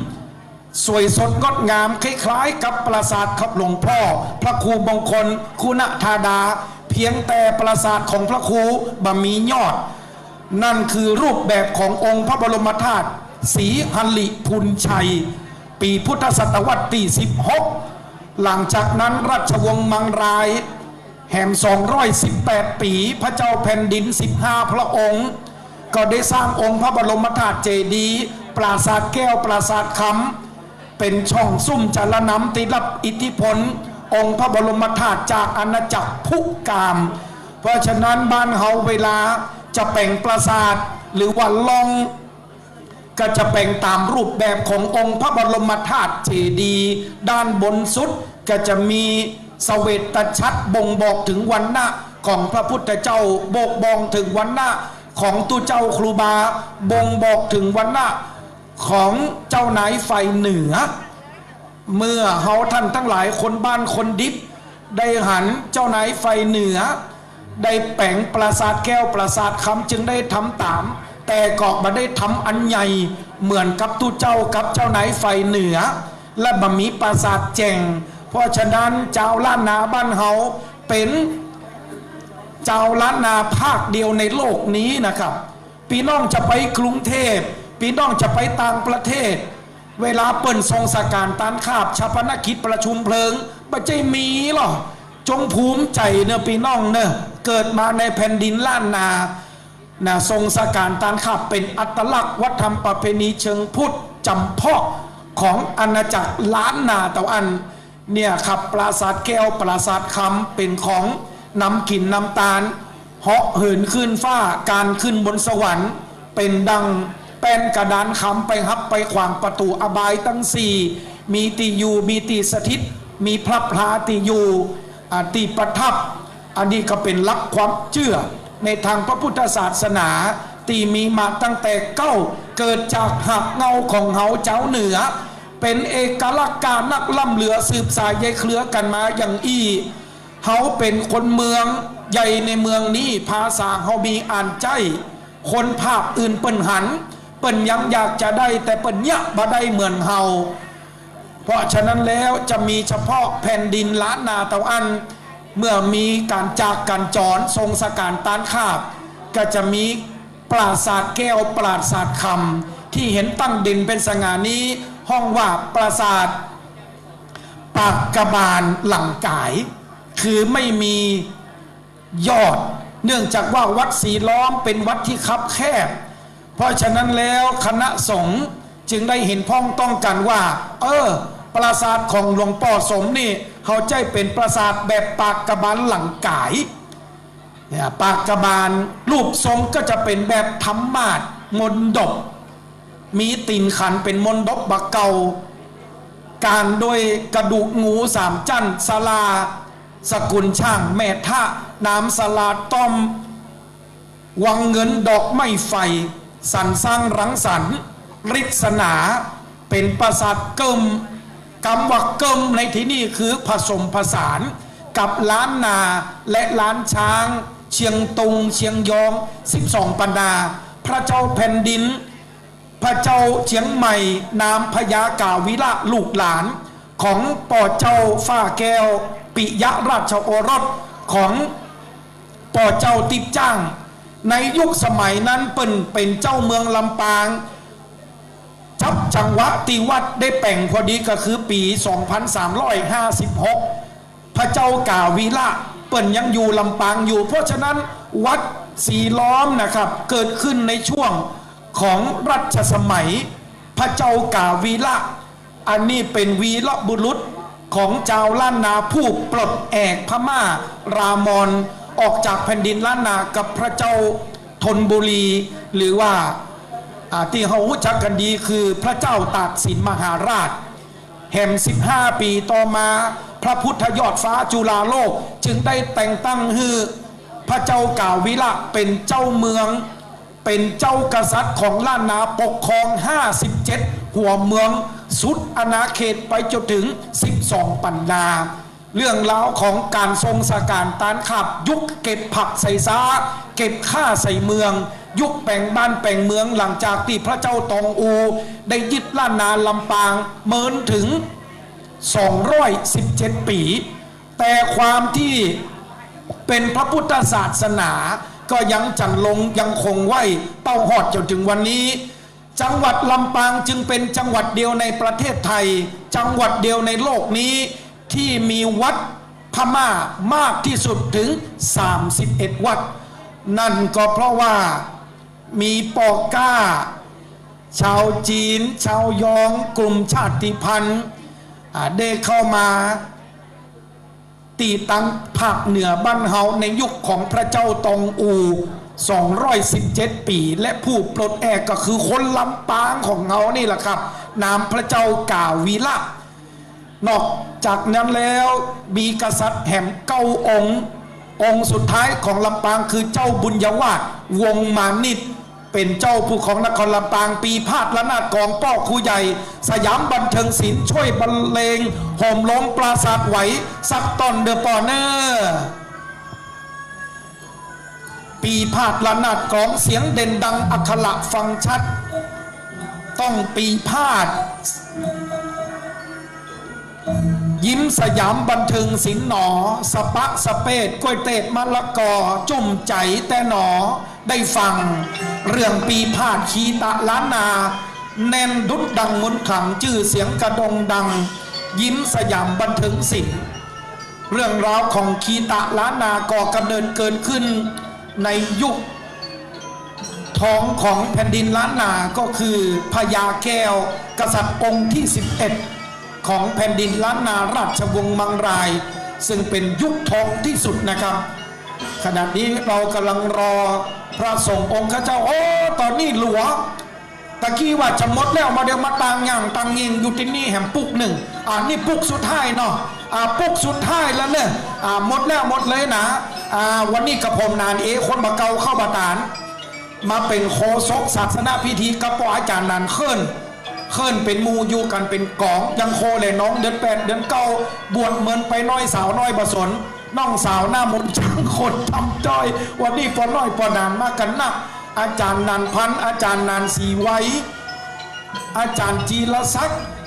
นี่ครับล้วนแล้วแต่มาด้วยใจมาทรงสการตานข้ามาช่วยหลวงพ่อ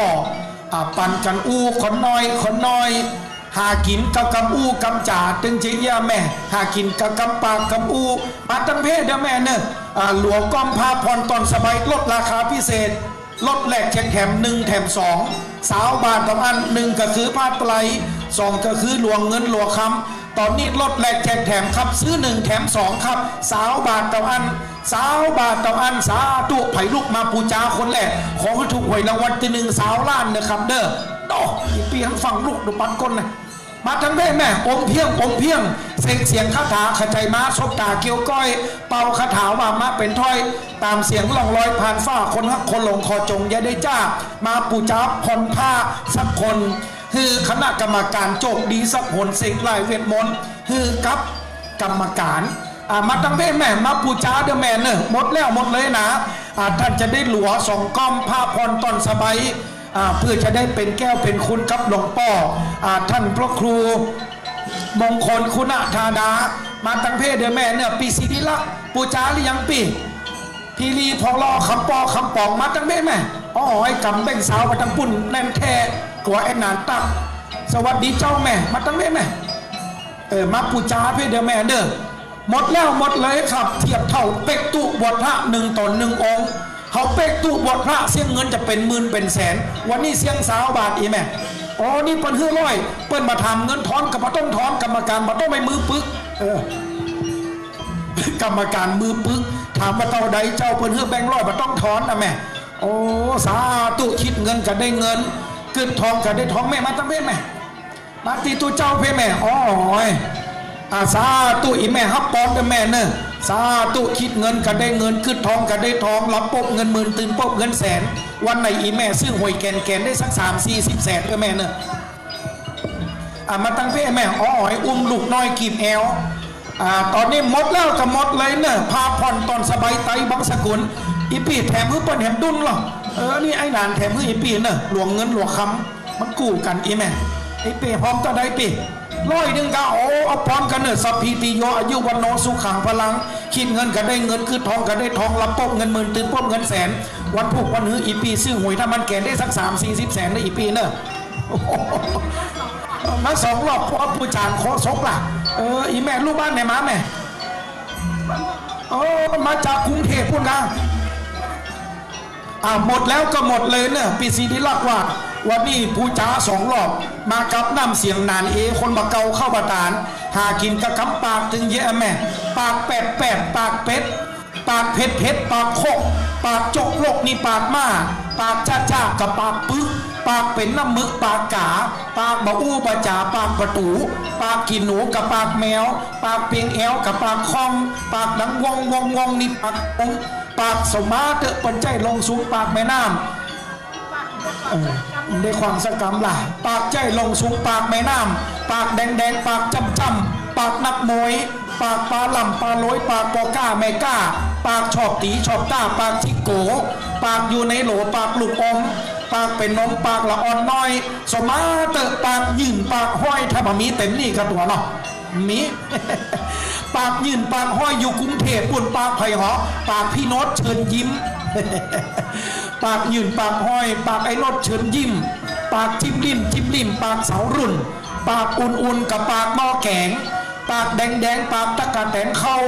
ปากเศร้าปากคนสูบบุหรี่ปากเต่าไข่ควงจีปากขวดปากจังสวดกับปากธรรมะปากเป็นธรรมะกับปากนักเทศปากบะตงกับเพศนี่ปากหยังปีสีนี้ละ ขอบคุณฉันนักขอบคุณฉันหลายน้องยากับมาไอ้นาเดชกับมาสองหาที่นั่งเด้อเสร็จแล้วครับตอนนี้เหลือ4 ผืนสุดท้ายตันไผ่ตันมันได้อีแม่ อันนั้นลูกสาวอีแม่ครับสวัสดีเจ้าแม่กินข้าวครับอย่างขอยืมสักตังค์สัก300-400หรอ มาพูดจากันได้ไหมหนตาหนตังมันหมื่นเลยแม่อันนี้คนงามเงินคนงามเหมือนอีแม่ใส่สิ้นเปียงแผ่วตาตีนปุ๊บต้องโดดม็อกอีแม่พี่นี่พอรอคำปอคำป๋องปูจาเสร็จแล้วมาที่พระสงฆ์องค์ข้าเจ้าตังเพศเดี๋ยวถ้าท่านเจ้าคุณมาแล้วเขาจะได้เข้าสู่พิธีกรรมพิธีการทันที ตอนนี้ยังมีเวลาอยู่เนอะตันไผ่ตันมันอีแม่มาก่อนได้นั่งก่อนมาที่หลังได้นั่งตั้งหลังตอนนี้จะหมดละอ๋อ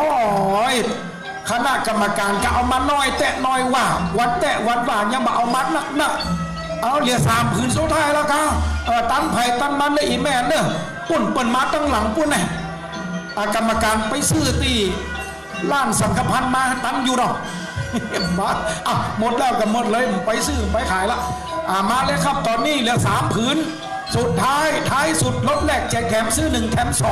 2ปูจา1 แถม 2ปูจาผ้าผ่อนตอนสบายเทียบเท่า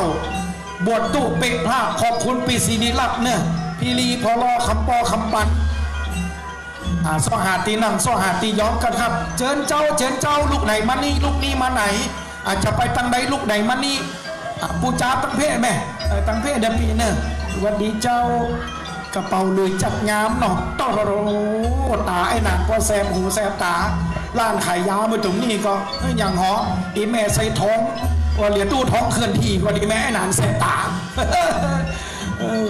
เอาเนอะคณะสังฆาเนอะตอนนี้พระเดชพระคุณท่านเจ้าคุณอาจารย์พระจินดารัตนาพรเจ้าคณะจังหวัดลำปางเจ้าอาวาสวัดพระแก้วดอนเต้าสุชาดารามพระอารามหลวงอธิบดีสงฆ์ในสังฆมณฑลได้มาถึงแล้วทุกท่านประนมมือขึ้นไว้สาบุญญาปรมีธรรมหลวงพ่อเจ้าคุณจินดารัตนาพรเนอสาธุอานิสงส์การไว้เจ้าคุณในครั้งนี้ขอข้าพเจ้าทั้งหลายประสบพบเจอแต่ความสุขความสมหวังในความปรารถนาอันเป็นมหากุศลทั้งปวงโดยอานิสงส์กราบสักการะไว้สาหลวงพ่อเจ้าคุณจินดารัตนาพรอธิบดีสงฆ์ในสังฆมณฑลนครลำปางได้มาถึงยังบริเวณมณฑลพิธีแล้วครับ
โลกเฮานี้หนอ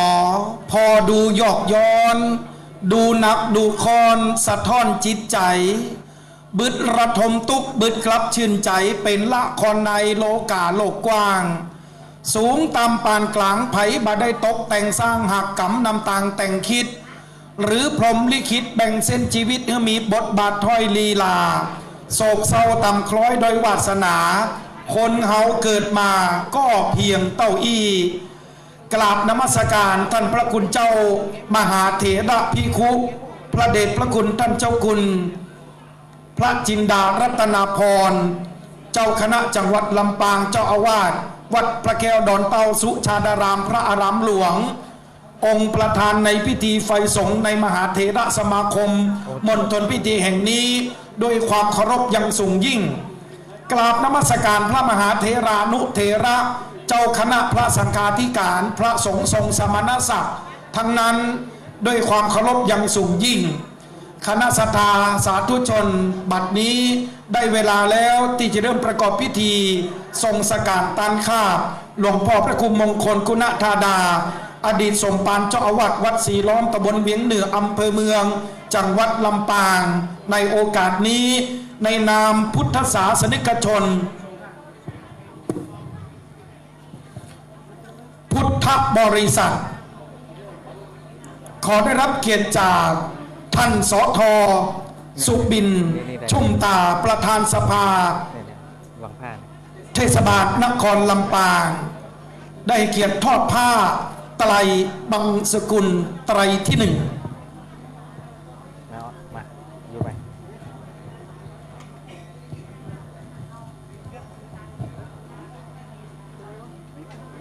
ไตรที่สอง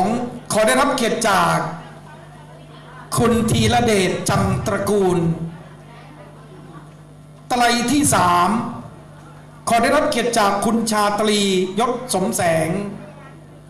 ไตรที่สี่ขอได้รับเกียรติจากคุณพัชรพรแก้วประเสริฐทั้งสี่ท่านได้เป็นตัวแทนเข้าเทียบทอดผ้าไตรบังสุกุลให้พี่หานขยับก่อนหามุมช่วย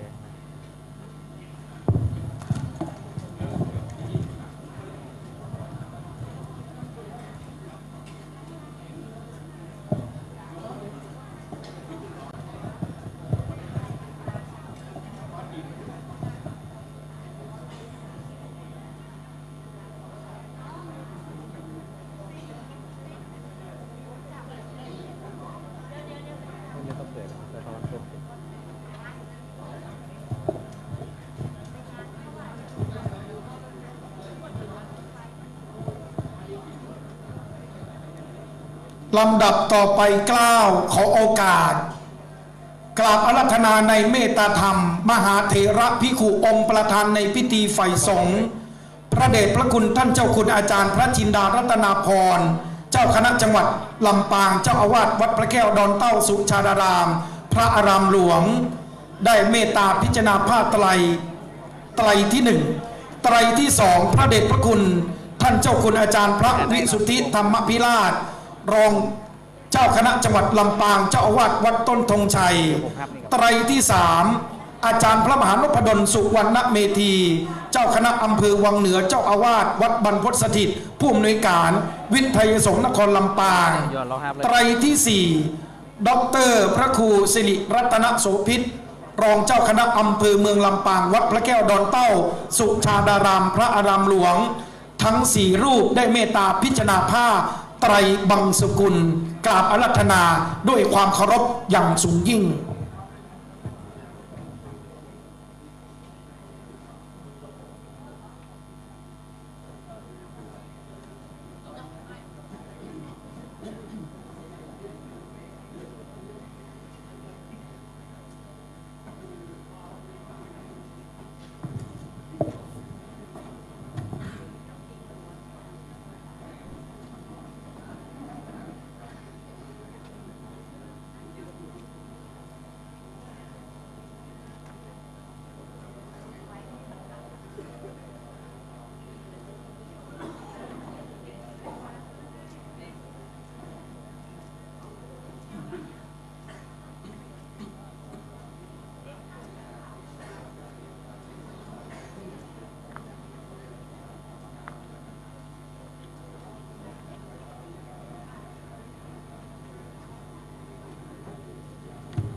กราบนมัสการขอบคุณในเมตตาธรรมพระเดชพระคุณท่านเจ้าคุณอาจารย์พระจินดารัตนาพรอธิปดีสงฆ์ในสังฆมณฑลพิธีที่ได้นำพระสงฆ์จตุรวรรคทั้งสี่รูปพิจารณาผ้าไตรบังสกุลคณะศรัทธาเราได้ประกอบพิธีทักษิณานุปทานพระราชทานเพลิงศพหลวงพ่อท่านพระครูมงคลคุณธาดามาตั้งแต่ช่วงเช้าซึ่งได้รับเมตตาธรรมอย่างสูงยิ่งจากพระเดชพระคุณท่านเจ้าคุณพระเทพญาณเวทีที่ปรึกษาเจ้าคณะภาค 6เจ้าอาวาสวัดศรีอุมงคำจนล่วงลุกมาถึงวันนี้ห่วงเวลาที่เราจะได้ทรงสักการตานขับธรรมเนียมปฏิบัติชาวล้านนานั้นจะมีพิธีกะลงเพื่อ เป็นมรณานุสติลำลึกถึงคุณงามความดีในสังสารวัฏของภาวะธรรมในโอกาสนี้จะได้รับเกียรติจากอาจารย์วีรพันธ์นันเพ็ญปราชญ์แห่งล้านนาผู้ทรงคุณวุฒิจังหวัดลำปางข้าราชการบำนาญกระทรวงวัฒนธรรมจะได้ประกอบพิธีกระลงเป็นลำดับต่อไปขอเรียนเชิญท่านอาจารย์ครับ อานิจจังบทเตียงมันสาจัง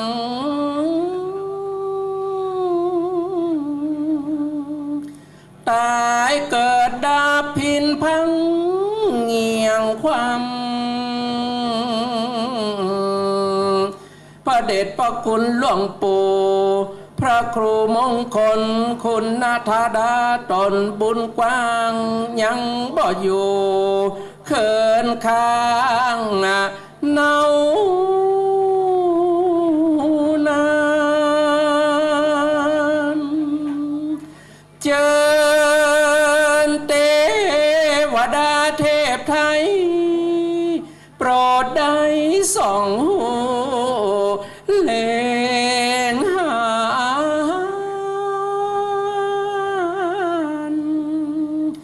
นำดวงวิญญาณพระเดชพระคุณหลวงปู่ครูบาท่านเจ้าไต่เต้าสู่สวรรค์วิมา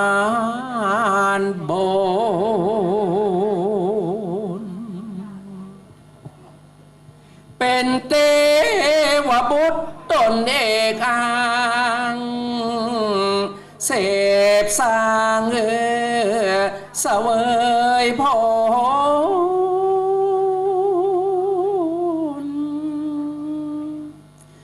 หมดหวังกังวลเนื้อหลวงปู่สมครูบาท่านเจ้าสานุสิทธิสถานหนุ่มเท่าจักเดื่อมตาลตู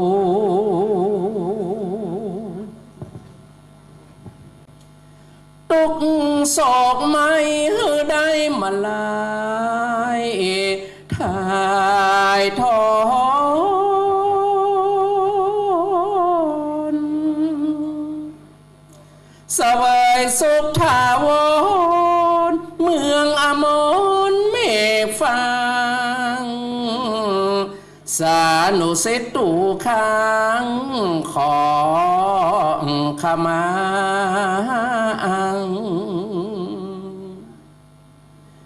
เม่นได้ปมาตะด้วยกายและวาจา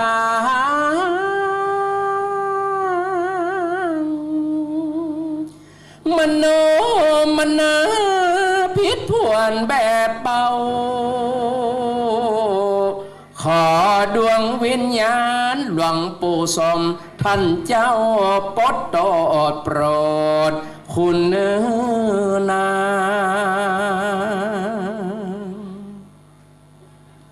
ขอนิมนต์เคลื่อนคล้ายย้ายขึ้นสู่ภาศาสตร์ปากกบาลงามตาที่สานุสิทธิศรัทธาปากันแต่งสร้างตาเนื้อเป็นญาณเล่มกว้างสู่เน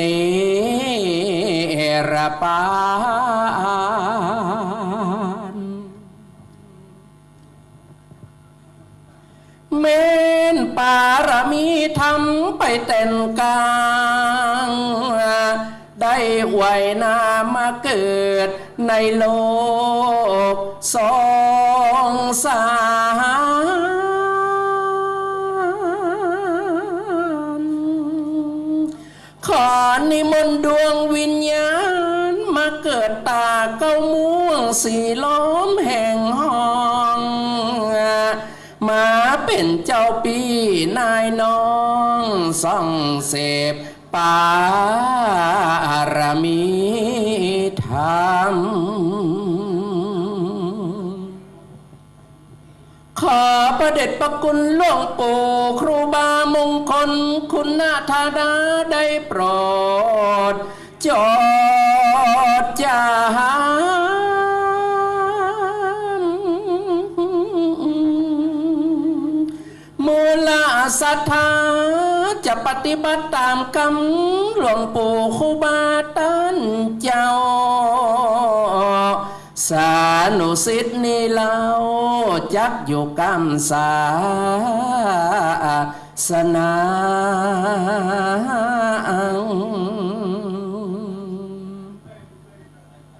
บ่ได้อะไรวิหารหลวง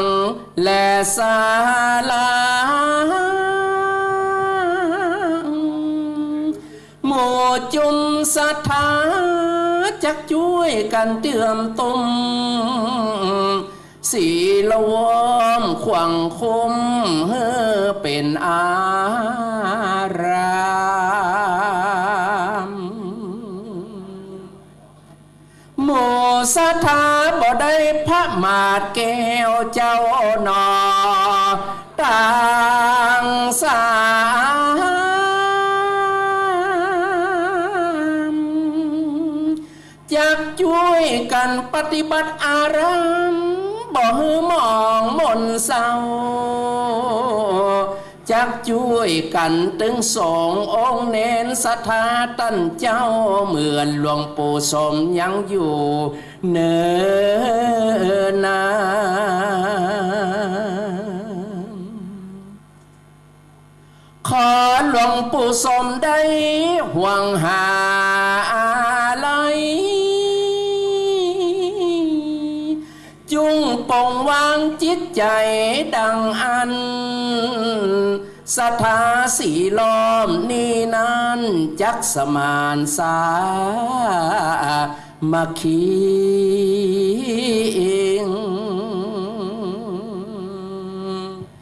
ขอจุงโมตนาผลบุญนาใจสีอยู่สุขสบายดีปนอเวจีเอาไหมหลวงปู่สมได้นั่งแตบใกล้อาริยะเมตไตรองคามหลวงปู่สมสวยสุขยิ่งล้ำดังปารามีธรรมที่หลวงปู่ครูบาได้สร้างได้มองป่าว่างจากกำไพ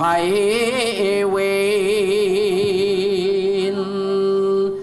ขออัญเชิญเจ้าป้อมหายักษ์สามปานตนได้กราบนิมนต์หลวงปู่มงคลคุณธาดาดันเจ้าไต่เต้าเข้าสู่พระนิพพานเถิดสาธุชนทั้งหลายสาธุพร้อมกันเนอสาธุ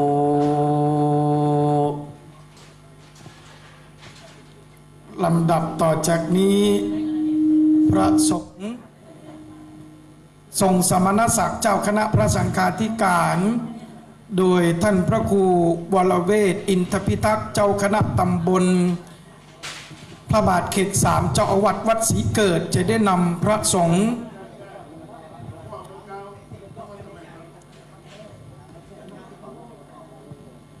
ขอถวาย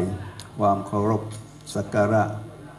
แด่ดวงวิญญาณของหลวงปู่พระครูมงคลคุณธาดาสมธรรมจารีอายุได้98 ปีพรรษา67อดีตเจ้าอาวาสวัดศรีล้อมตำบลเวียงเหนืออำเภอเมืองลำปางบัดนี้คณะสงฆ์พระเถรานุเถระพระภิกษุสามเณรทั้งหลาย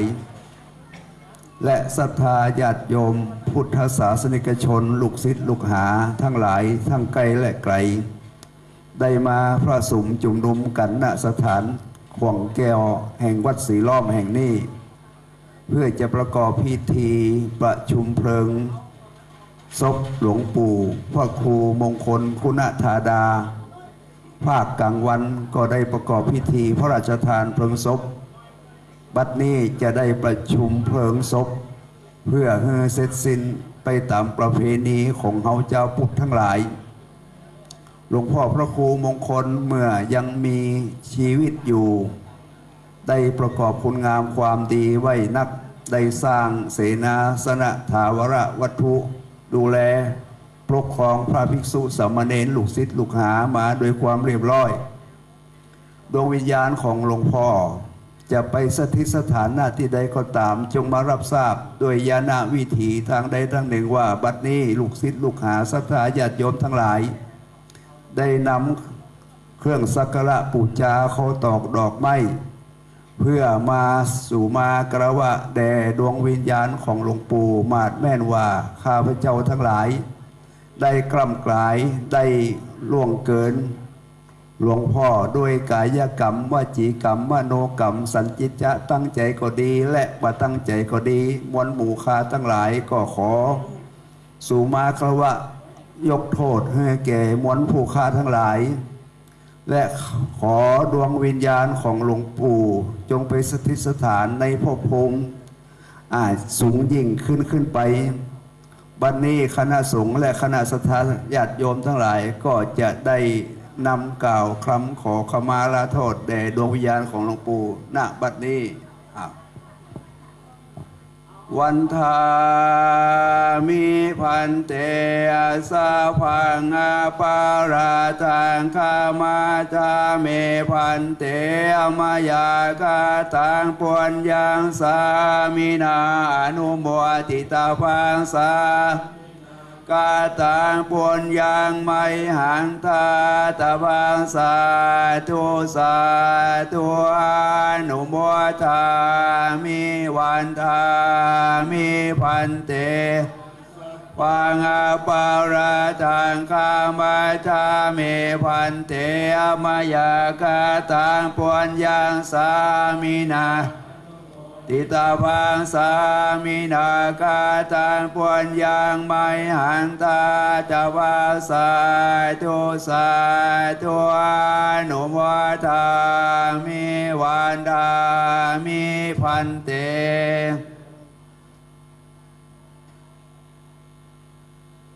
เอาไปประเคนติธรรมเมน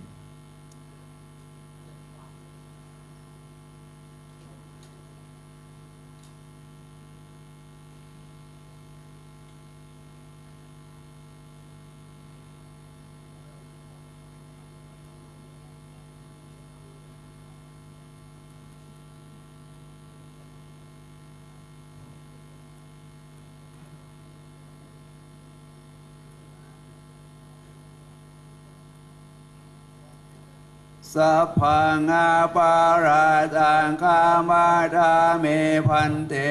มายากาตังปวนยังสา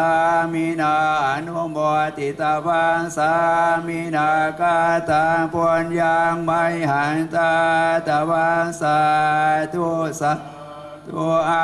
นุโมทามิสาธุโอกาสะคามามิพันเตสาธุโอกาสะคามามิพันเตสาธุโอกาสะคามามิพันเต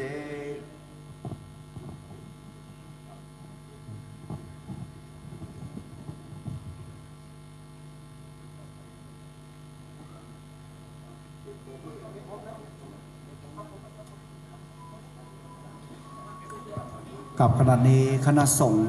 ด้วยการนำของพระเดชพระคุณหลวงพ่อท่านเจ้าคุณพระจินดารัตนาพรเจ้าคณะจังหวัดลำปางเจ้าวาดวัดพระแก้วรัตนสุชาดารามคณะสงฆ์เขตตำบลเวียนเหนือแล้วก็หลวงพ่อรองเจ้าคณะจังหวัดลำปางท่านเจ้าคุณ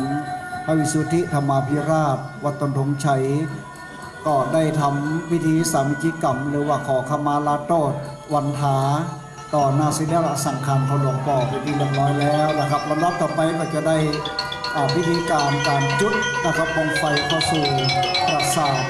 ทดูตั้งด้าน4 มุมนะครับจะมีหล่องลอยแห่งนะครับ บอกไฟที่จะพุ่งไปเนาะก็ขอดูแลจอเก่าตั้ม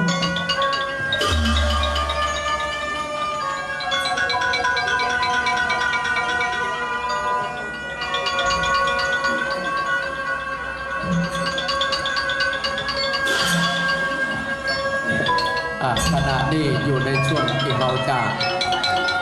จุดลูกหนูเข้าสู่ปราสาทส้มของหลวงปู่ กับสำหรับพ่อแม่พี่น้องนักศิลป์นักบุญนะครับก็ขอให้อยู่ในความสงบเรียบร้อยเนาะตอนนี้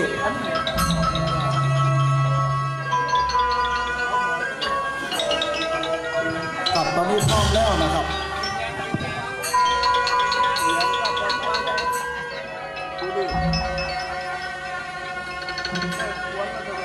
บัดนี้พร้อมแล้วเราขอกราบรัตนาพระเดชพระคุณหลวงพ่อท่านเจ้าคุณพระจินดารัตนาพร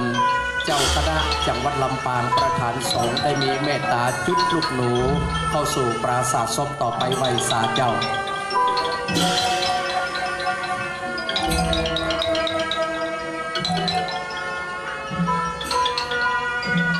ท่านสาธุชนทั้งหลายขอยกมือไหวไปมือสาเนอ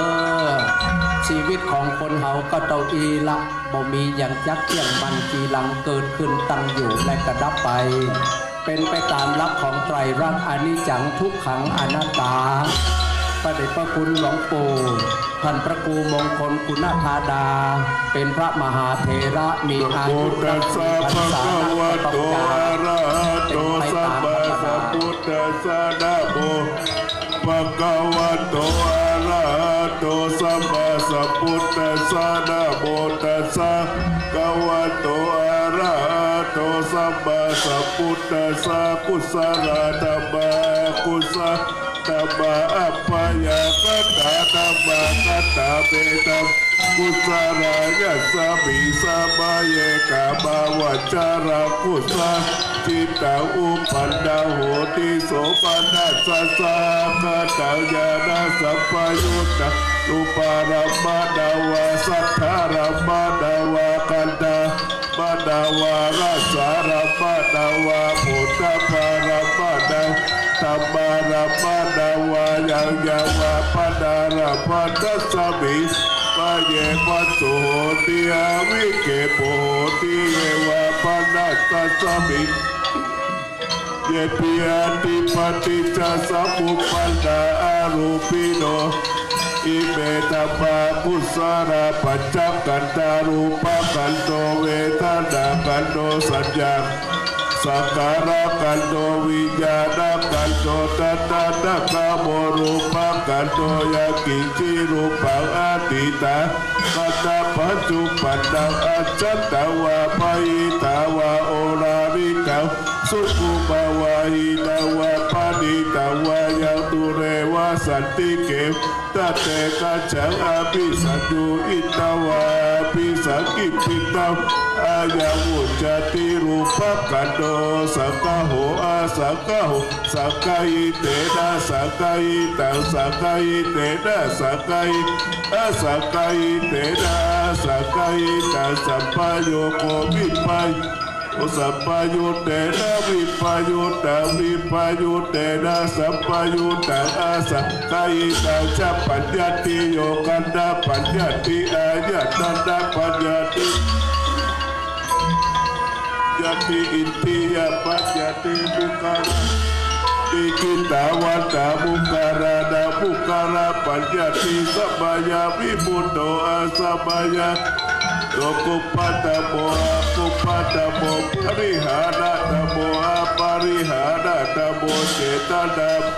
อนุรักขานะพระพุทธเจ้าโนโกตระปุปยุปราโตอาปยุปัปปะกะมะโตปัปปะกะมะโตนิยโตอานิยโตปฏิปันนะโกภะเรติโตอะระหะระหัตถยาปฏิปันโนมุขะโลอุปราปฏิสัสสิกตะ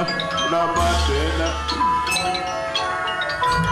ปรามาโตตัตโตโสมุขะโลอุปราปฏิสัสสิกตะปรามาเตนะ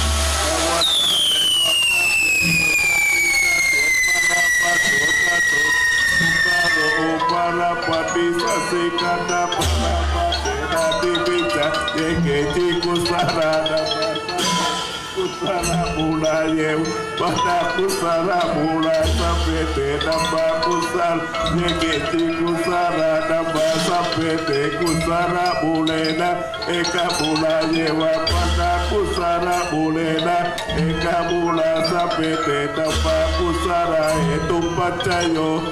ปนาปัจจโยอธิปติปัจจโยอนัตตาระปัจจโยสัพพนันตาระปัจจจาจตปัจจโยอัญญปัจจปัจจโยนิสัญปัจจอุปนิสัญปัจจโยปุเรจตปัจจโยปัจฉาจตปัจจโยอเสวนาปัจจโยกัมมปัจจโยวิปากปัจจโยอาหารปัจจอิทิยปัจจโยจารปัจจโยบัคปัจจสัพพยุตตปัจจโยวิปยุตตปัจจโยอภิปัจจ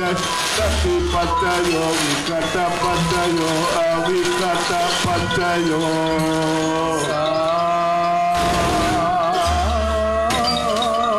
สารนานาเล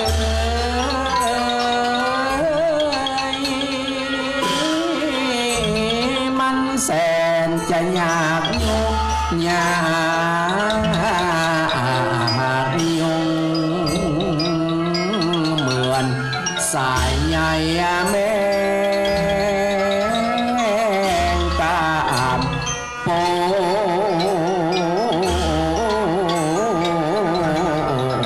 ว่าโอ้ยหนอโอ้ยหนอ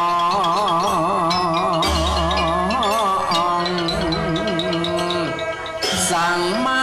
เอ็นดูสงสารหลวงปู่สมธรรมจารีเจนล้ำปล่อยว่ามาตายละไว้ขวังแก้วตา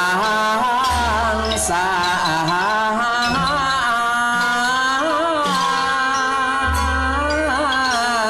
วัดสีล้อมอาลามเฮหมอบมอนเศร้ามาตายละกุฏิมาตายละโบสถ์วิหารหลวงศาลานี่เล่าหลวงปู่ท่านเจ้าปอบ่ห่วงหอยเหือ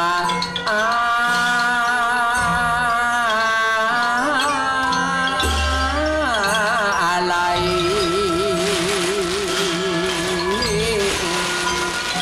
มา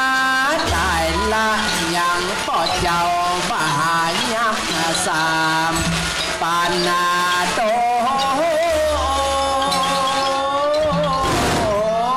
ติปองว่าอารามที่นี่มาตายละดังต้นสะลีมหาโพธิ์ในความแก้วอารามครั้งนี้หลวงปู่บ่หวังหอย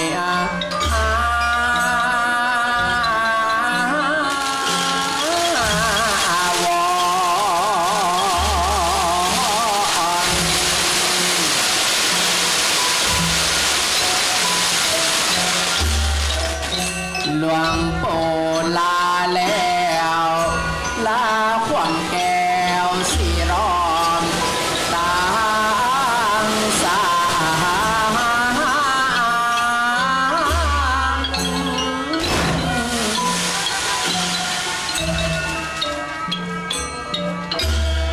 หลวงปู่ขอลาลามสีล้อมแห่งห้อง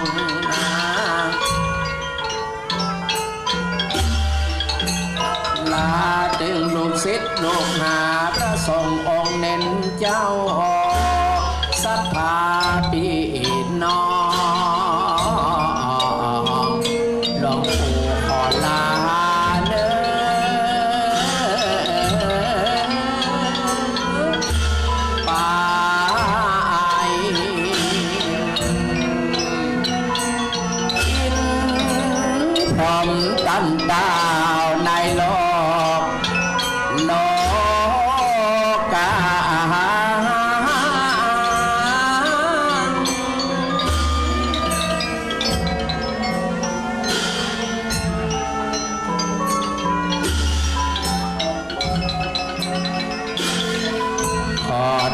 ไข่ประตูวัดสีล้อ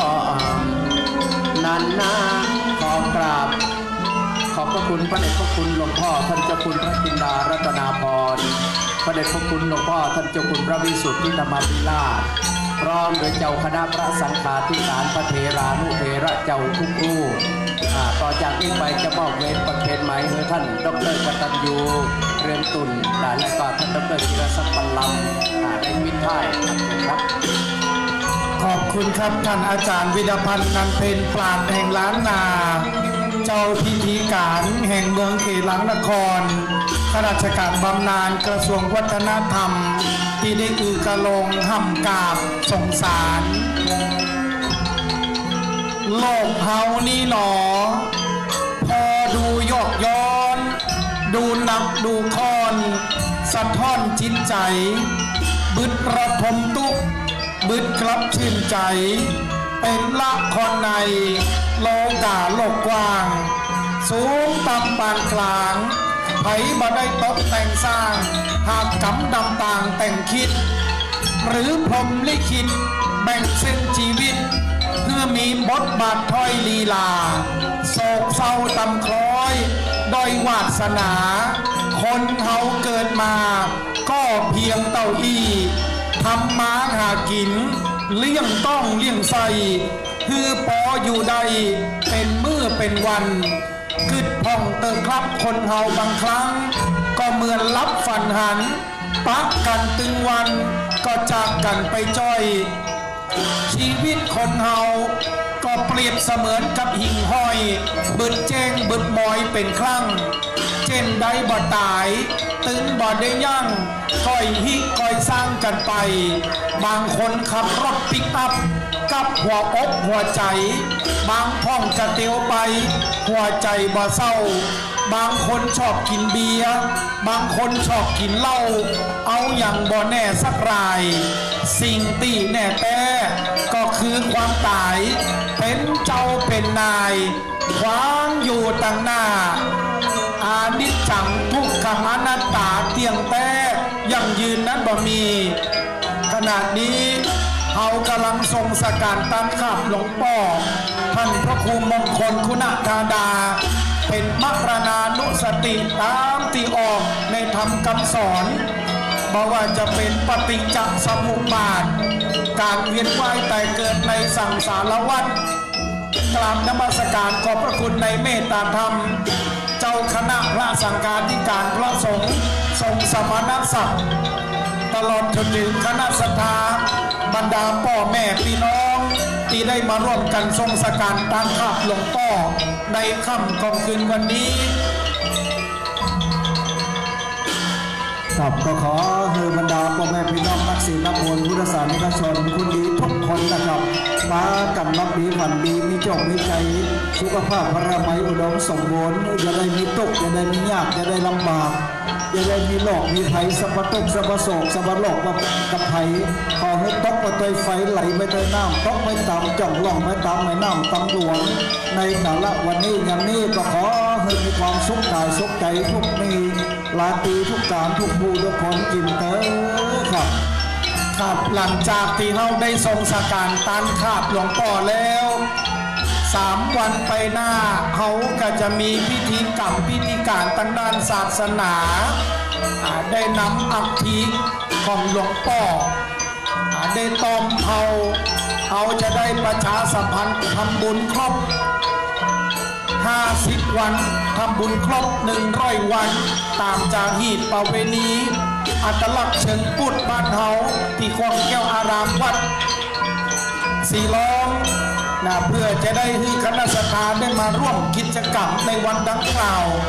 ขอบคุณพระมหาเถระนะครับในเขตตำบลวิเหนือทุกลูกทุกองค์และขอบคุณท่านประธานสภาเทศบาลนครลำปางคุณสุบินชุ่มตานะครับได้มาดูมาแลน้ำไหลไฟสว่างหมดตามติดคัดที่ไหนก็บอกข้าเท่าใดครับลดน้ำเด้อครับเด้อลดน้ำเด้อฉีดเข้าไปครับฉีดเข้าไปเลยครับลดน้ำ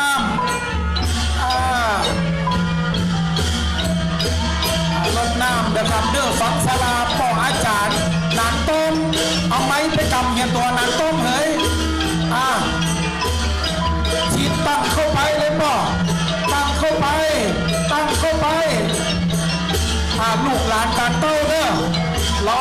แตนปอกกับแม่ช่วยพอคำขับล่องน้ำฉีดขึ้นตะบนปีนานต้นเนี่ยยังพอก่อนขับพอก่อน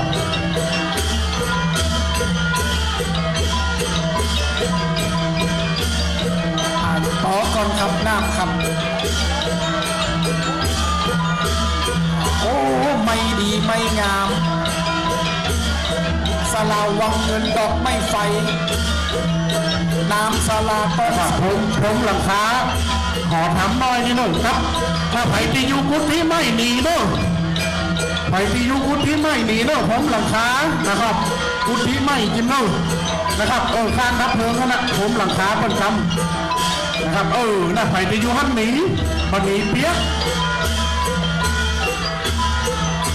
ครับผมไม่ผมนั่นเลยเนอะ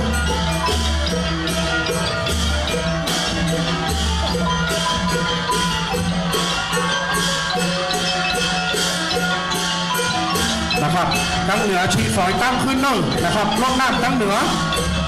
นะครับชีฝอยขึ้นตั้งขึ้นแล้วครับดับมัดไฟเนอะลดอุณหภูมินะครับชีตั้งขึ้นแล้วมาต้องตั้งเขาในห้างเกลือนะครับชีตั้งขึ้นนะครับตั้งขึ้นทั้งบนนะครับมาต้องตั้งเขาตัวประชาเกลือ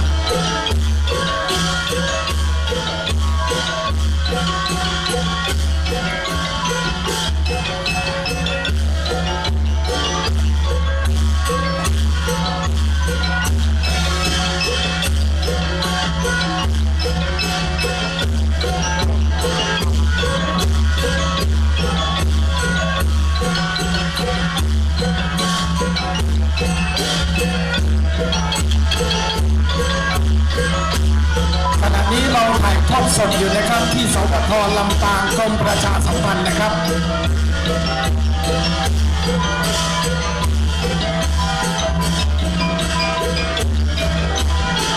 โอ้ไม่ดีไม่งามคณะสถาร้อนนะครับชีเป็นฝอยตั้งขึ้นด้านบนเนอะนะครับชีเป็นฝอยชีเป็นฝอยชีเลยชีไปตั้งบนครับชีกันมัดไว้ชีเป็นฝอยไว้นะครับต้องพูดรักษากุฏิไม่ไปเนอะไปนะครับไม่ดีไม่งามเอาชีเข้าไปครับลดอุณหภูมิสั่งเข้าไปทั้งกลางนะครับสั่งเข้าไปทั้งกลางที่ล้มนะครับตั้งเข้าไปตั้งกลางที่ลงลดอุณหภูมิลงก่อนนะครับ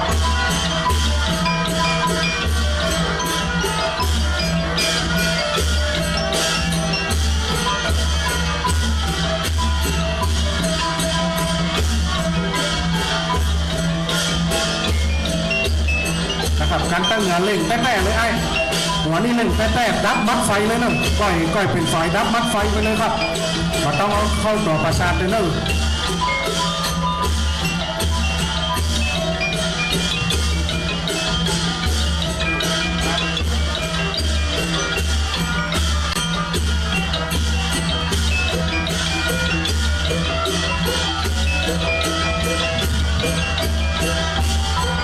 ขับไฟ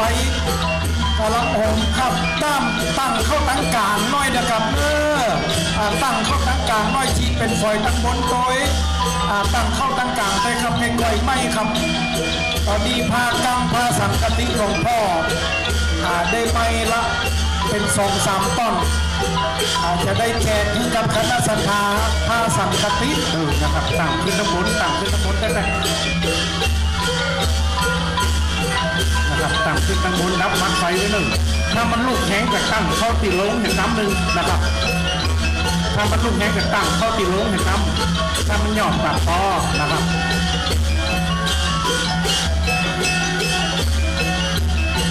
อันนี้ต้องขอบคุณเจ้าหน้าที่เทศบาลนครตลอดจนถึงอพพลทุกท่านครับตั้งเข้าไปตั้งกลางน้อยครับตั้งเข้าไปตั้งห้องกลางครับคือไม่จะจ้าครับ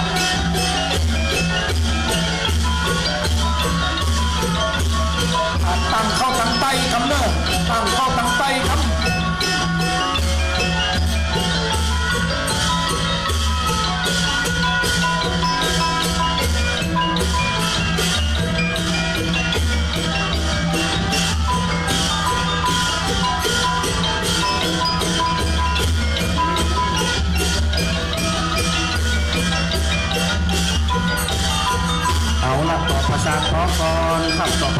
ก่อน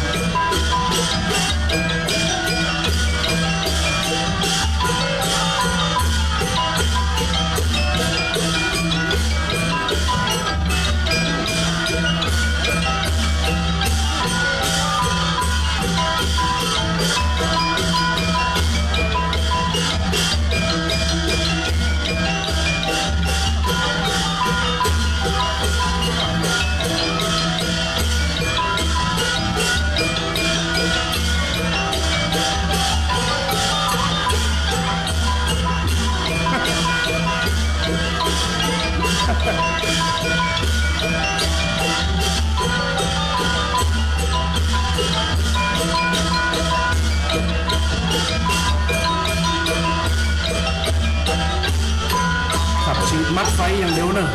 นะครับฉีดมัดไฟอย่างเดียว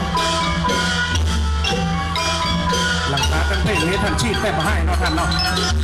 นะครับพอตั้งหลังคาหอทำตั้งหลังคาอันนี้นะครับไอ้กุฏิไม่กัน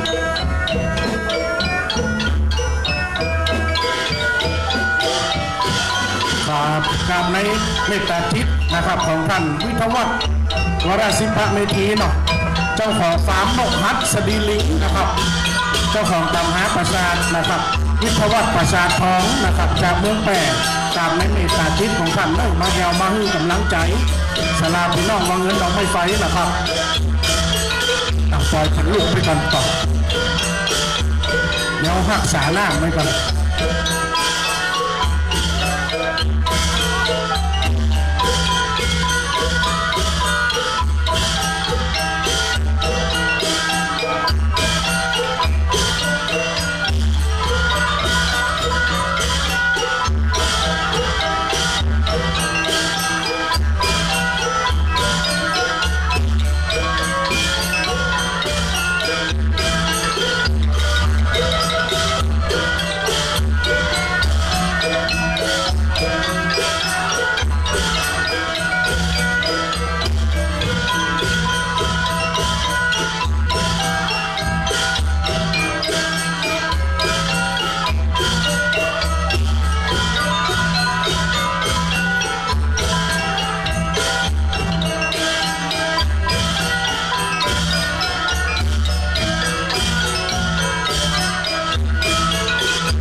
การเจ้าหน้าที่ดับเพลิง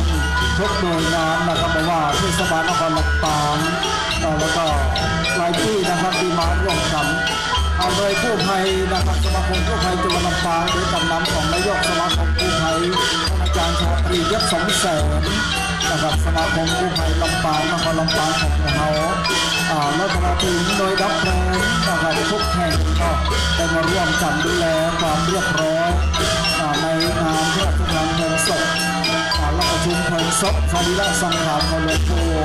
พระครูมงคลพุทธภาดาหลวงพ่อสมธรรมจารีเรียบร้อยทำไปด้วยดีตอนนี้ไฟกำลังโหมไหม้เนาะไปตั้งรุ่มตั้งล่างอันนี้ก็คืออัตลักษณ์เอกลักษณ์นะครับของสรีระสังขารของพระสงฆ์องค์พระเจ้า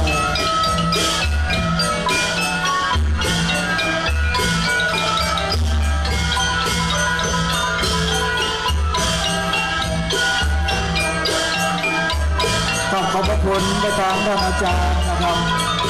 ร้อยดนตรีศรีวัยสมวันนะครับท่านอาจารย์วีรพันธ์ดังเพชรอาจารย์ดังเพิ่มเติมเมืองหรือว่าอาจารย์บุญยืนวงสวรรค์ตอนนี้ก็ต้องมาร่วมกันช่วยกันศาสนาพิกรรมผ่าพิธีกรกับอาจารย์ดรจิรศักดิ์วันหลังอาจารย์ดรกตัญญูเรืองตุ่น ได้มาทำศาสนาพิธีกับที่วัดศรีล้อมวิหารวันแห่งคืนนะครับ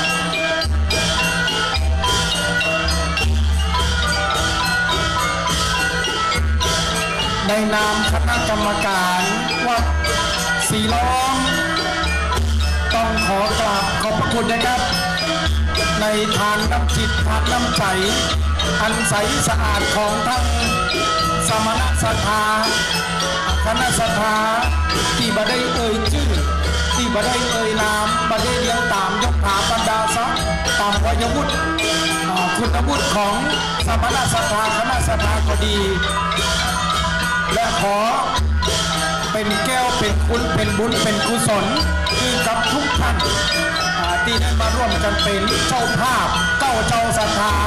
ตั้งเจ้าภาพกันเตะกันสวดกันทำมาตั้งแต่ค่ำคืนของวันที่18ธันวาคมปีที่แล้วซึ่งเป็นวันมรณภาพของหลวงพ่อสิริอายุได้98 ปีพรรษา67นมัสการขอบพระคุณท่านพระครูวรเวทอินทพิทักษ์เจ้าคณะตำบลพระบาทเขต3เจ้าอาวาสวัดศรีเกิดตีได้นำพระสงฆ์องค์เจ้ามาจัดแจกมาแต่งดาปลาผ่านพิธีร่วมกับท่านพระครูวิบูลย์ปริยัตยากรเจ้าคณะตำบลเวียงเหนือเขต2วัดดอกพร้าวรักษาการวัดศรีล้อมต้องขอกราบนมัสการมหาเถระพิคุหลวงพ่อตู้เจ้าพระนายสมณเณรเห็นน้อยที่ได้ช่วยกันจัดแจงแต่งดาปาลาผ่านพิธีตั้งแต่ปีที่แล้วซึ่งเป็นวันมรณภาพละสังขารหลวงพ่อตรงกับวันที่18ธันวาคมเพราะฉะนั้นแล้วล้นเกล้ารัชกาลที่10พุทธเจ้าหลวงแห่งรัตนโกสินทร์พระบาทสมเด็จพระวชิรเกล้าเจ้าอยู่หัวได้ทรงมีพระมหากรุณาธิคุณอย่างหาที่สุดบ่ได้พระราชทานเพลิงศพให้กับหลวงพ่อพระครูมงคลคุณาดาผู้มีขนุปการต่อพระศาสนาได้รับพระราชทินนามาตั้งแต่ในหลวงรัชกาลที่9พุทธเจ้าหลวงรัตนโกสินทร์พระบาทสมเด็จพระปรมินทรมหาภูมิพลอดุลยเดชราชธินามที่พระครูมงคลคุณาดาหลวงพ่อได้จำพรรษาเป็นระยะเวลาถึง67พรรษาด้วยกันถือว่าเป็นพระมหาเถระผู้มีพรรษาสูงสุดอายุถึง98 ปีเมื่อทรงสการตามคราบในวันนี้แล้วเจ้าคณะพระสังฆาธิการคณะกรรมการก็จะได้ต้องเผาตั้งแต่วันพรุ่งจนแล้วเสร็จและจะได้ประกาศบอกบุญคณะสัทธาได้มาร่วมกันทำบุญครบรอบ100 วันแห่งครั้งหนึ่งในนามคณะกรรมการวัดศรีล้อมกราบขอบพระคุณแห่งครั้งหนึ่งในทานน้ำจิตทานน้ำใจอันใสสะอาดของสมณศรัทธาคณะศรัทธาโดยเฉพาะเจ้าหน้าที่ดับเพลิงของทางเทศบาลนครเจ้าหน้าที่อปปรเจ้าหน้าที่กู้ภัยและก็ศาลาต้นไปหนึ่งขอขอบคุณที่หนังต้นนะนี่ศาลาวางเงินดอกไม้ไฟจากอำเภอแม่ทะมาดูแลเรื่องทรงสการการขับออกแบบรูปรถขับจะเอาชุดน้อยชุดใหญ่บอกเสียโต๊ะบอกหนันโต๊ะ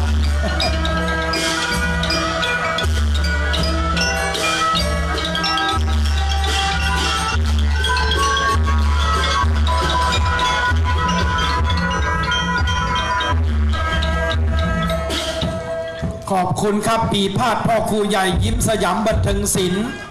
ได้ห่มบรรเลงต่อไปก็จะเป็น ล้านนาประยุกต์ครับนี่เสียงเด่นดังอัคระฟังก์ชันดนตรีปีพาดแห่ประยุกต์นี่ครับต้องคณะยินสยามบันเทิงศิลป์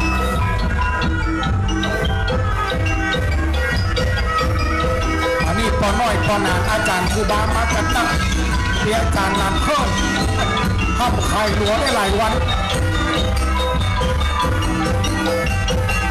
เอาละใจสุดท้ายข้างค่ายมาเหี่ยวโอ้พอตำเหนียวไฟไม่อยู่เจ้าบัดเดียวนี่หนาลูกหลานตันเต่าที่ยันชิดอย่างน้องติดบ้านติดจองติดบาติดวัดบุญห่อห่มกุ้งหมีอยู่ยีมีสุขเป็นแรงเป็นปีงวดหน้าจูดีร่ำรวยทั่วหน้า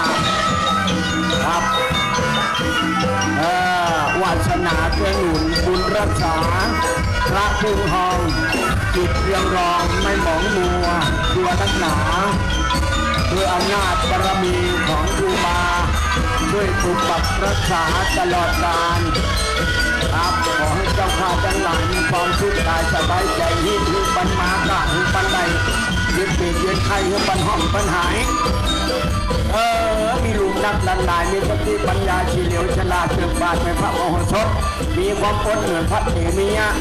นั่งบัดหายจะมากถึงมากเลยหมื่นมิแสนเหมือนกันกูสู้มาพ้นจริง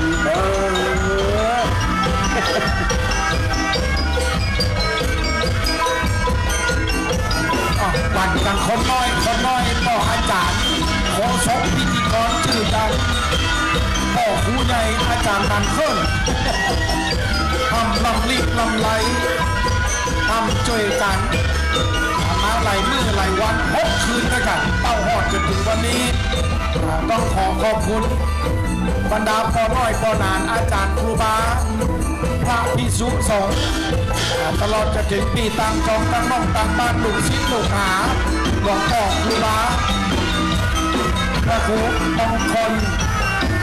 คุณธาดาเหลือแต่คุณงามความดีครับที่หลวงพ่อได้สั่งสมเอาไว้ตั้งแต่เป็นสามเณรเห็นน้อยบรรพชาอุปสมบทเป็นคนภูมิลำเนาบ้านสีล้อมของเขาเนี่ยครับไม่ดีไม่งามแต่ศาลาวังเงินดอกไม้ไฟ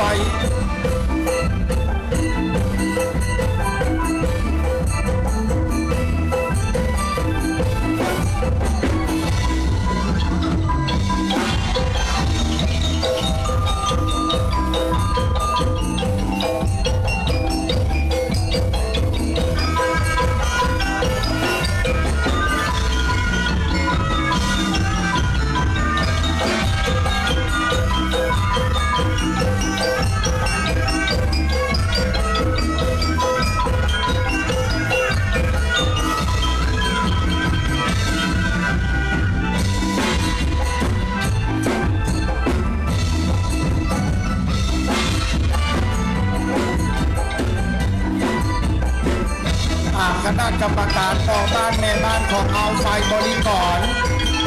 ได้ปัดฟัง7 ถูช่วยกันคนละไม้ใหม่มือปีหัว2ต้องหัว1ช่วยกันพัดช่วยกันเพียว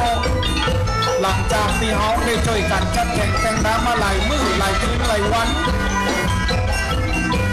ก็แล้วบัวละมวนสมสนานตัดข้าวเป็นการตีโตกำเนิดเกิดขึ้นกระทันหันมาได้จี้แน่มาได้นัดหมายกันมาก่อนโอ้แต่วันเกิดเพราะฉะนั้นครับสั่งสารวัตรในหลักธรรมปฏิจจสมุปบาทอันนี้เป็นหลักธรรมของธรรมชาติที่เกื้อกูลกันอันนี้จังทุกขังอนัตตาเพียงแต่อย่างอยู่นั้นบ่มี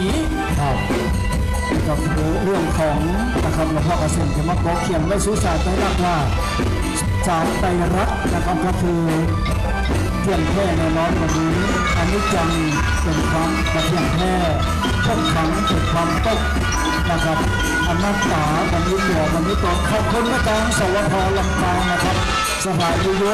นะครับกระจายเสียงในประเทศไทยจังหวัดลำปางแต่บัดด่านไทยทอดสดปีนี้ณวัดศรีล้อมนี้ต้องขอขอบคุณเจ้าหน้าที่ทุกท่านนะครับอยู่ดีมีสุขอยู่เย็นมีสุขมั่งมีสีสุขวันดีคนดีมีจบมีใจทุกผู้ทุกคนเลยครับ ท่านที่อยากจะหันรูป อยากจะย้อนรอยถอยหลังไปบรรยากาศเมื่อปางตะกี้ก็สามารถเข้าไปที่เพจของสวทลำปางกรมประชาสัมพันธ์โหลดเอารูปภาพเข้าไปชมไปคอยไปพอย้อนหลังได้สามารถแชร์ไปให้ลูกหลาน ได้พอได้คอยกันได้เนื้อตั้งเพจของสวทลำปางกรมประชาสัมพันธ์ที่ได้มาถ่ายทอดสดนมัสการขอบคุณพระมหาเถระนุเถระเจ้าคณะราชการธิการหลายรูปกับตียังอยู่ในมณฑลพิธีเพื่อคอยที่แน่ที่นำคอยพอความเรียบร้อยในพระเนตรพระกันของท่านเจ้าคุณจินดารัตนาพรเจ้าคณะจังหวัดลำปางของพ่อท่านพระครูอนุสาสวรธรรมเจ้าคณะอำเภอเมืองได้มอบหมายภาระธุระหน้าที่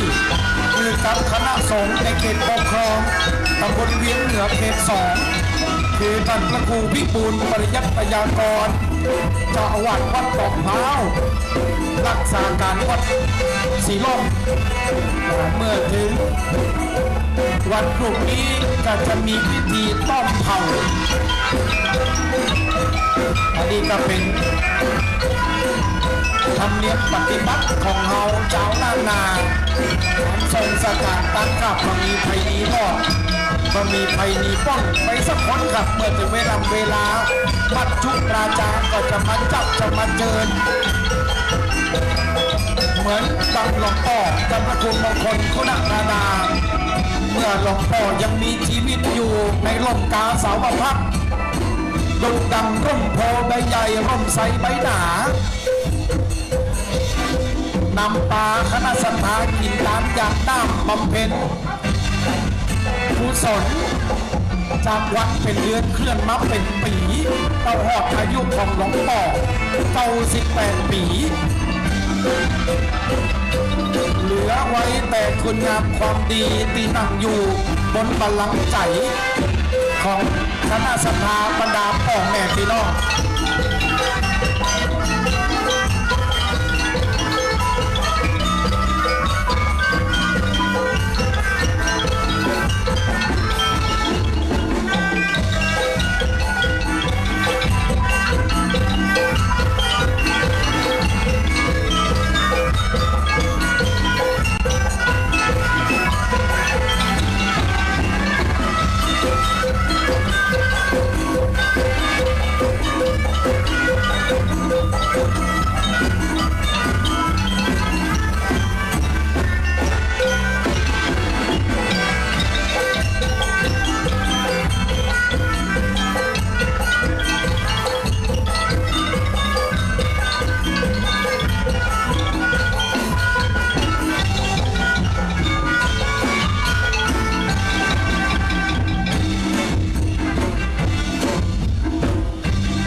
อบคุณเครื่องเสียงดีๆตาบนสาวนครสวรรค์บัญชาการอยู่ที่จังหวัดลำปางเจ้าชุดน้อยชุดใหญ่ชุดเล็กชุดใหญ่ชุดกลางมีหมดครับเครื่องเสียงดีๆไม่ดีๆตลอดจนถึงแสงสีเสียงครับนึกถึงตาบนสาวมิวสิกตาบนสาวนครสวรรค์ขอขอบคุณท่านอาจารย์วีรพันธ์นันเพ็ญปราชญ์แห่งล้านนาผู้ทรงคุณวุฒิแห่งเมืองเขลางนครต่ออาจารย์ใหญ่แห่งเมืองละกรลำปางข้าราชการบำนาญกระทรวงวัฒนธรรมที่ได้มานำกินน้ำตาลไปกันตั้งแต่วันแรกเต้าหอดจนถึงวันนี้ได้ถ่ายทอดอัตลักษณ์วัฒนธรรมประเพณีเชิงพุทธผ่านพิธีกรรมพิธีการทางด้านศาสนาเป็นผู้นำจิตวิญญาณของบ้านเฮารวมไปถึงท่านอาจารย์ดร.จีรศักดิ์ปันลังอาจารย์ประจำคณะพุทธศาสตร์บัณฑิตวิทยาลัยสงฆ์นครลำปางก็อาจารย์นานศรีไว้สมวัฒน์อดีตสามเณรเสียงทองแห่งขวบแก้วอารามวัดศรีน้องก็อาจารย์นันเคิลหลายอาจารย์ด้วยกันครับวันนี้ก็กับผมอาจารย์นานเอคนบักเตาเข้ามาตานได้มาร่วมเป็นโฆษกพิธีกรนะครับกินน้ำตาลทรงสการตันขับหลวงพ่อคณะสถาบดาพ่อแม่พี่น้องขณะนี้เอากำลังปากันทรงสการตันขับหลวงพ่อในวาระสุดท้ายแห่งกองเพลิงที่ได้โหมลูกไม่ดีไม่งามครับนี่ศาลาวังเงินดอกไม้ไฟแม่ท่าลำปางกับรังสรรค์ปราสาทแก้วปราสาทคำปริศนารวมทั้งว่าปราสาทปากกระบาลหลักเก่าตอนนี้เหลือแต่ปราสาทแจงปราสาทแจงมันจะมีอยู่4แจงมาเดี๋ยวนี้ไม่หมดครับเหลืออยู่2แจง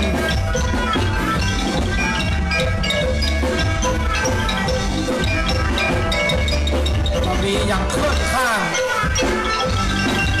มาว่าจะเป็นโต๊ะเป็นพระผู้ดีทรงศีลก็โม้ยชีวินนอนตายความหน้า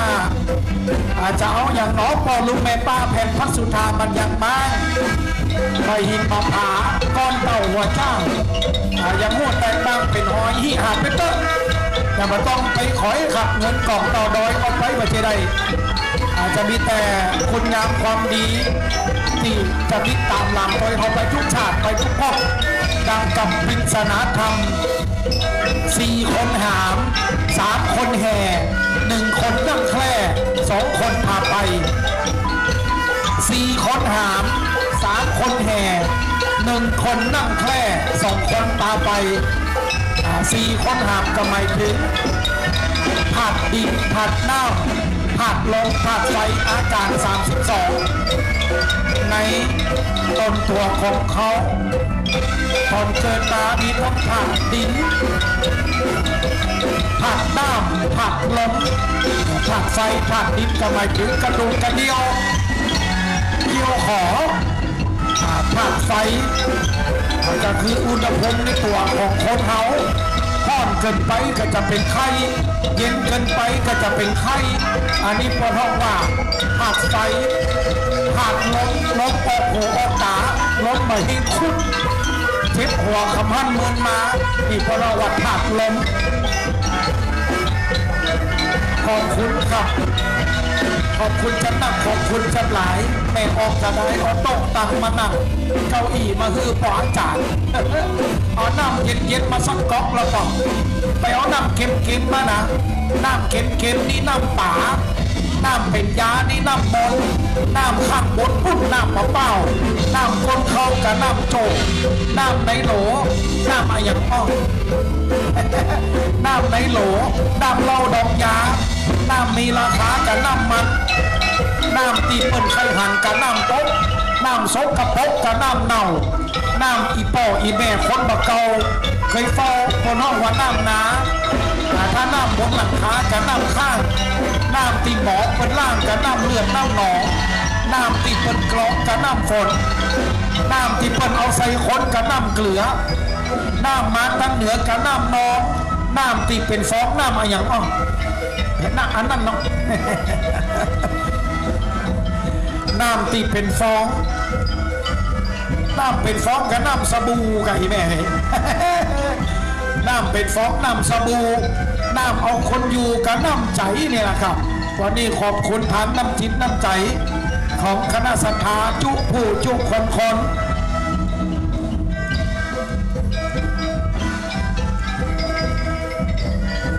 ขอบคุณสวทลำปางกรมประชาสัมพันธ์ตัวเนอร์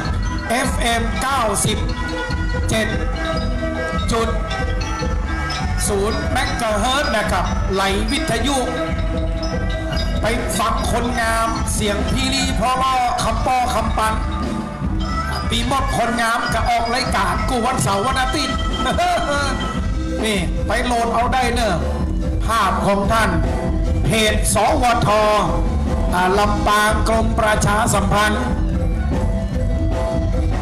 วันนี้ได้มาถ่ายทอดสดตอนนี้ภาคกังหรือว่าผ้าเทิงหรือว่าผ้าสังกติหลวงป่อโอ้เหลือแหมเป็นเกิงเนี่ยเป็นบุญเป็นกุศลพี่น้องจะได้ป้ากันแบ่งกันกรรมการจะได้ตัดเป็นกลมแจกคณะสถานลูกศิษย์ลูกหาอันนี้เป็นเหลือเอาไว้ให้เฮานะนี่นะเอาได้ไปใส่กรอบห้อยขอเอาไว้ในรถจะกล้าจะขายจะลายจะล่องจะต้องบ้านเตียวเมืองก้านกุ้งจะเลินลุ่งเรืองไปโดยโภคะธนะทนังได้เป็นเจ้าของเงินคำเป็นเจ้าของเงินล้านมาวัดศรีล้อมแล้วบัดนี้ลืมครับก่อนกลับบ้านเมื่อจองได้ขอโจกขอลาบปอกพญาย่าง3,000 ตนสายมูนี่มาพลาดครับมาทุกตีทุกหนทุกแห่งเลี้ยงชื่อลือนามวัดศรีล้อมเป็นสถานที่ผู้คนมากราบสักการะบูชาขอโชคขอลาภจากท่านท้าวเวสสุวรรณพญากลุ่มพันคนทันต่อพญายักษ์3,000 ตนจนกลายเป็นอัตลักษณ์ตังวัดของเฮาที่ได้เปิดโอกาสให้คณะศรัทธาได้มากราบมาไหว้มาแหวงเป็นประจำทุกวันกับประตูวัดของเราเปิดต้อนรับคณะศรัทธาทั่วทุกสารทิศครับ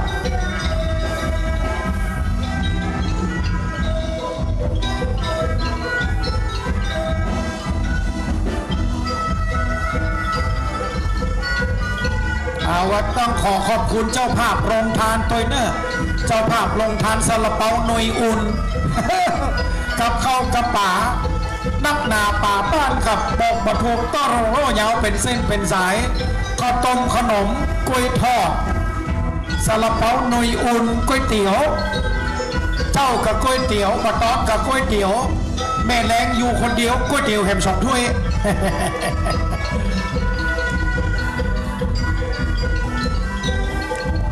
ขอบคุณสมาคมกู้ภัยตัวเนอร์อันนี้เป็นกู้ภัยลำปางของเขาครับได้มาช่วยกันเอาแฮมแกมเมื่อโอ้รถถีบกันนี่งามพิรีพอลอรถบะหมี่ป้ายทะเบียนก็คือรถทีมรถฝั่งหีบรถอพปรรถกินละวันเย็นจุ่มคอรถหอนน้ำผึ้งรถสาวน้อยเห็นละกระสับซึ่งรถยามาฮ่ารถมี2 หัวฉกไปฉกมาเขาเรียกว่ารถไฟ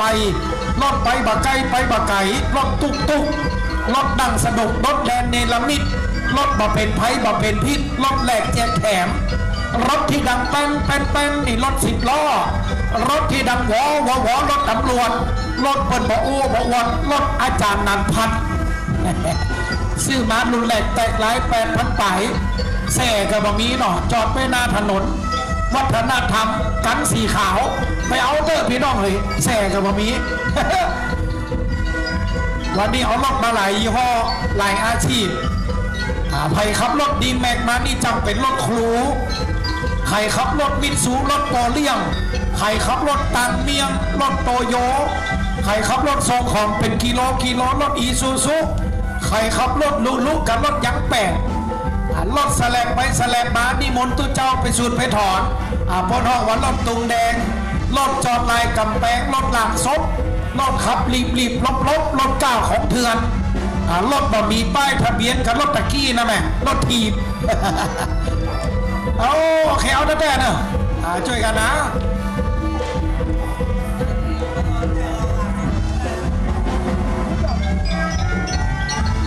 วันนี้แมงก้าหวยราคาพิเศษใบละ70 บาทมีที่นี่ตีเดียวที่วัดศรีล้อมโอ้ไปกูละไป70 เลขหลวงพ่อหมดหรือยังแม่68 67หมดหรือยังวัดของเขาแบ่งมาครบรอบ212 ปี212เนี่ยเลขดีๆงามๆเลขวัดศรีล้อมวัดศรีล้อมนี่สร้างเมื่อปี 2356 บวกลบคูณหาร2,568 เท่ากับ212 ปี อายุหลวงพ่อ98 พรรษา 67 เจ้ามือบ่ได้กินหวกของอีปีได้นั่งรถเก๋งถ้าไผ่เป็นคนเก่งบ่ได้นุ่งเตียวกอม โจกไผ่มันมาเดี๋ยวนี้ลอตเตอรี่สลากกินแบ่งรัฐบาลแม่กล้าเอามาขายราคาพิเศษใบละ70 บาทมีที่ไหนครับมีที่นี่ที่เดียว ใบ70ดอกนั่นใบร้อย ใบ70มีใบเดียวของพ่ออาจารย์นานเอ ดอกนั่นใบละร้อยเนาะ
งามหลวงพ่อท่านพระครูมงคลคุณธาดาหรือหลวงพ่อสมของเขาทรงสการตานขับในค่ำคืนวันนี้จะเป็นประวัติศาสตร์ที่คณะสัตยาบรรดาพ่อแม่พี่น้องของเขาได้ปากันมาทรงหลวงพ่อในวาระสุดท้ายค่ำคืนวันนี้ตรงกับวันพระธรรมสวนาวันในการฟังธรรมโดยตรงกับวันเสาร์ที่13 ธันวาคม 2568 ได้มีการถ่ายทอดสดไปทั่วโลกโดยความร่วมไม้ใหม่มือของกรมประชาสัมพันธ์สวทลำปางขอบคุณทีมงานดีเจน้องแก้มยุ้ยด้วยเนอะ พี่ลีพอล่อนางงามอยู่ที่ปื้นต้นไม้สีมหาโพธิ์นี่กับพร้อมกับเจ้าหน้าที่คนรออินเทนพระเอกเกาหลี แห่งสปทนครลำปางกรมประชาสัมพันธ์นำทีมโดยแม่ครูใจดีเจแก้มยุ้ยนักจัดรายการชื่อดังของสวทเจ้าของเพลงเก่าเจ้าของเพลงใหม่เพลงซอมีก็น้องยุ้ย มีละเจ้า อูจ๋าภาษาคนบ้านเฮาวันนี้เก้ากับผมกราบนมัสการขอบพระคุณกับในเมตตาธรรมทั้งพระมหาเถรานุเถระ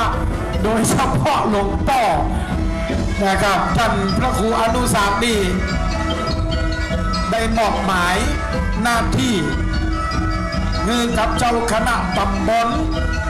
เป็นผู้ประสานงานสิบทิศต้องขอขอบคุณท่านผู้อำนวยการโรงเรียนวิสุทธิวิทยากรน้ำที่หูจักกันดีกันต้นล่าอาจารย์บาปดินวัดดอกพร้าวราชทินนามที่ท่านพระครูวิบุญปริยัตยากรเจ้าคณะตำบลเวียงเหนือเขต 2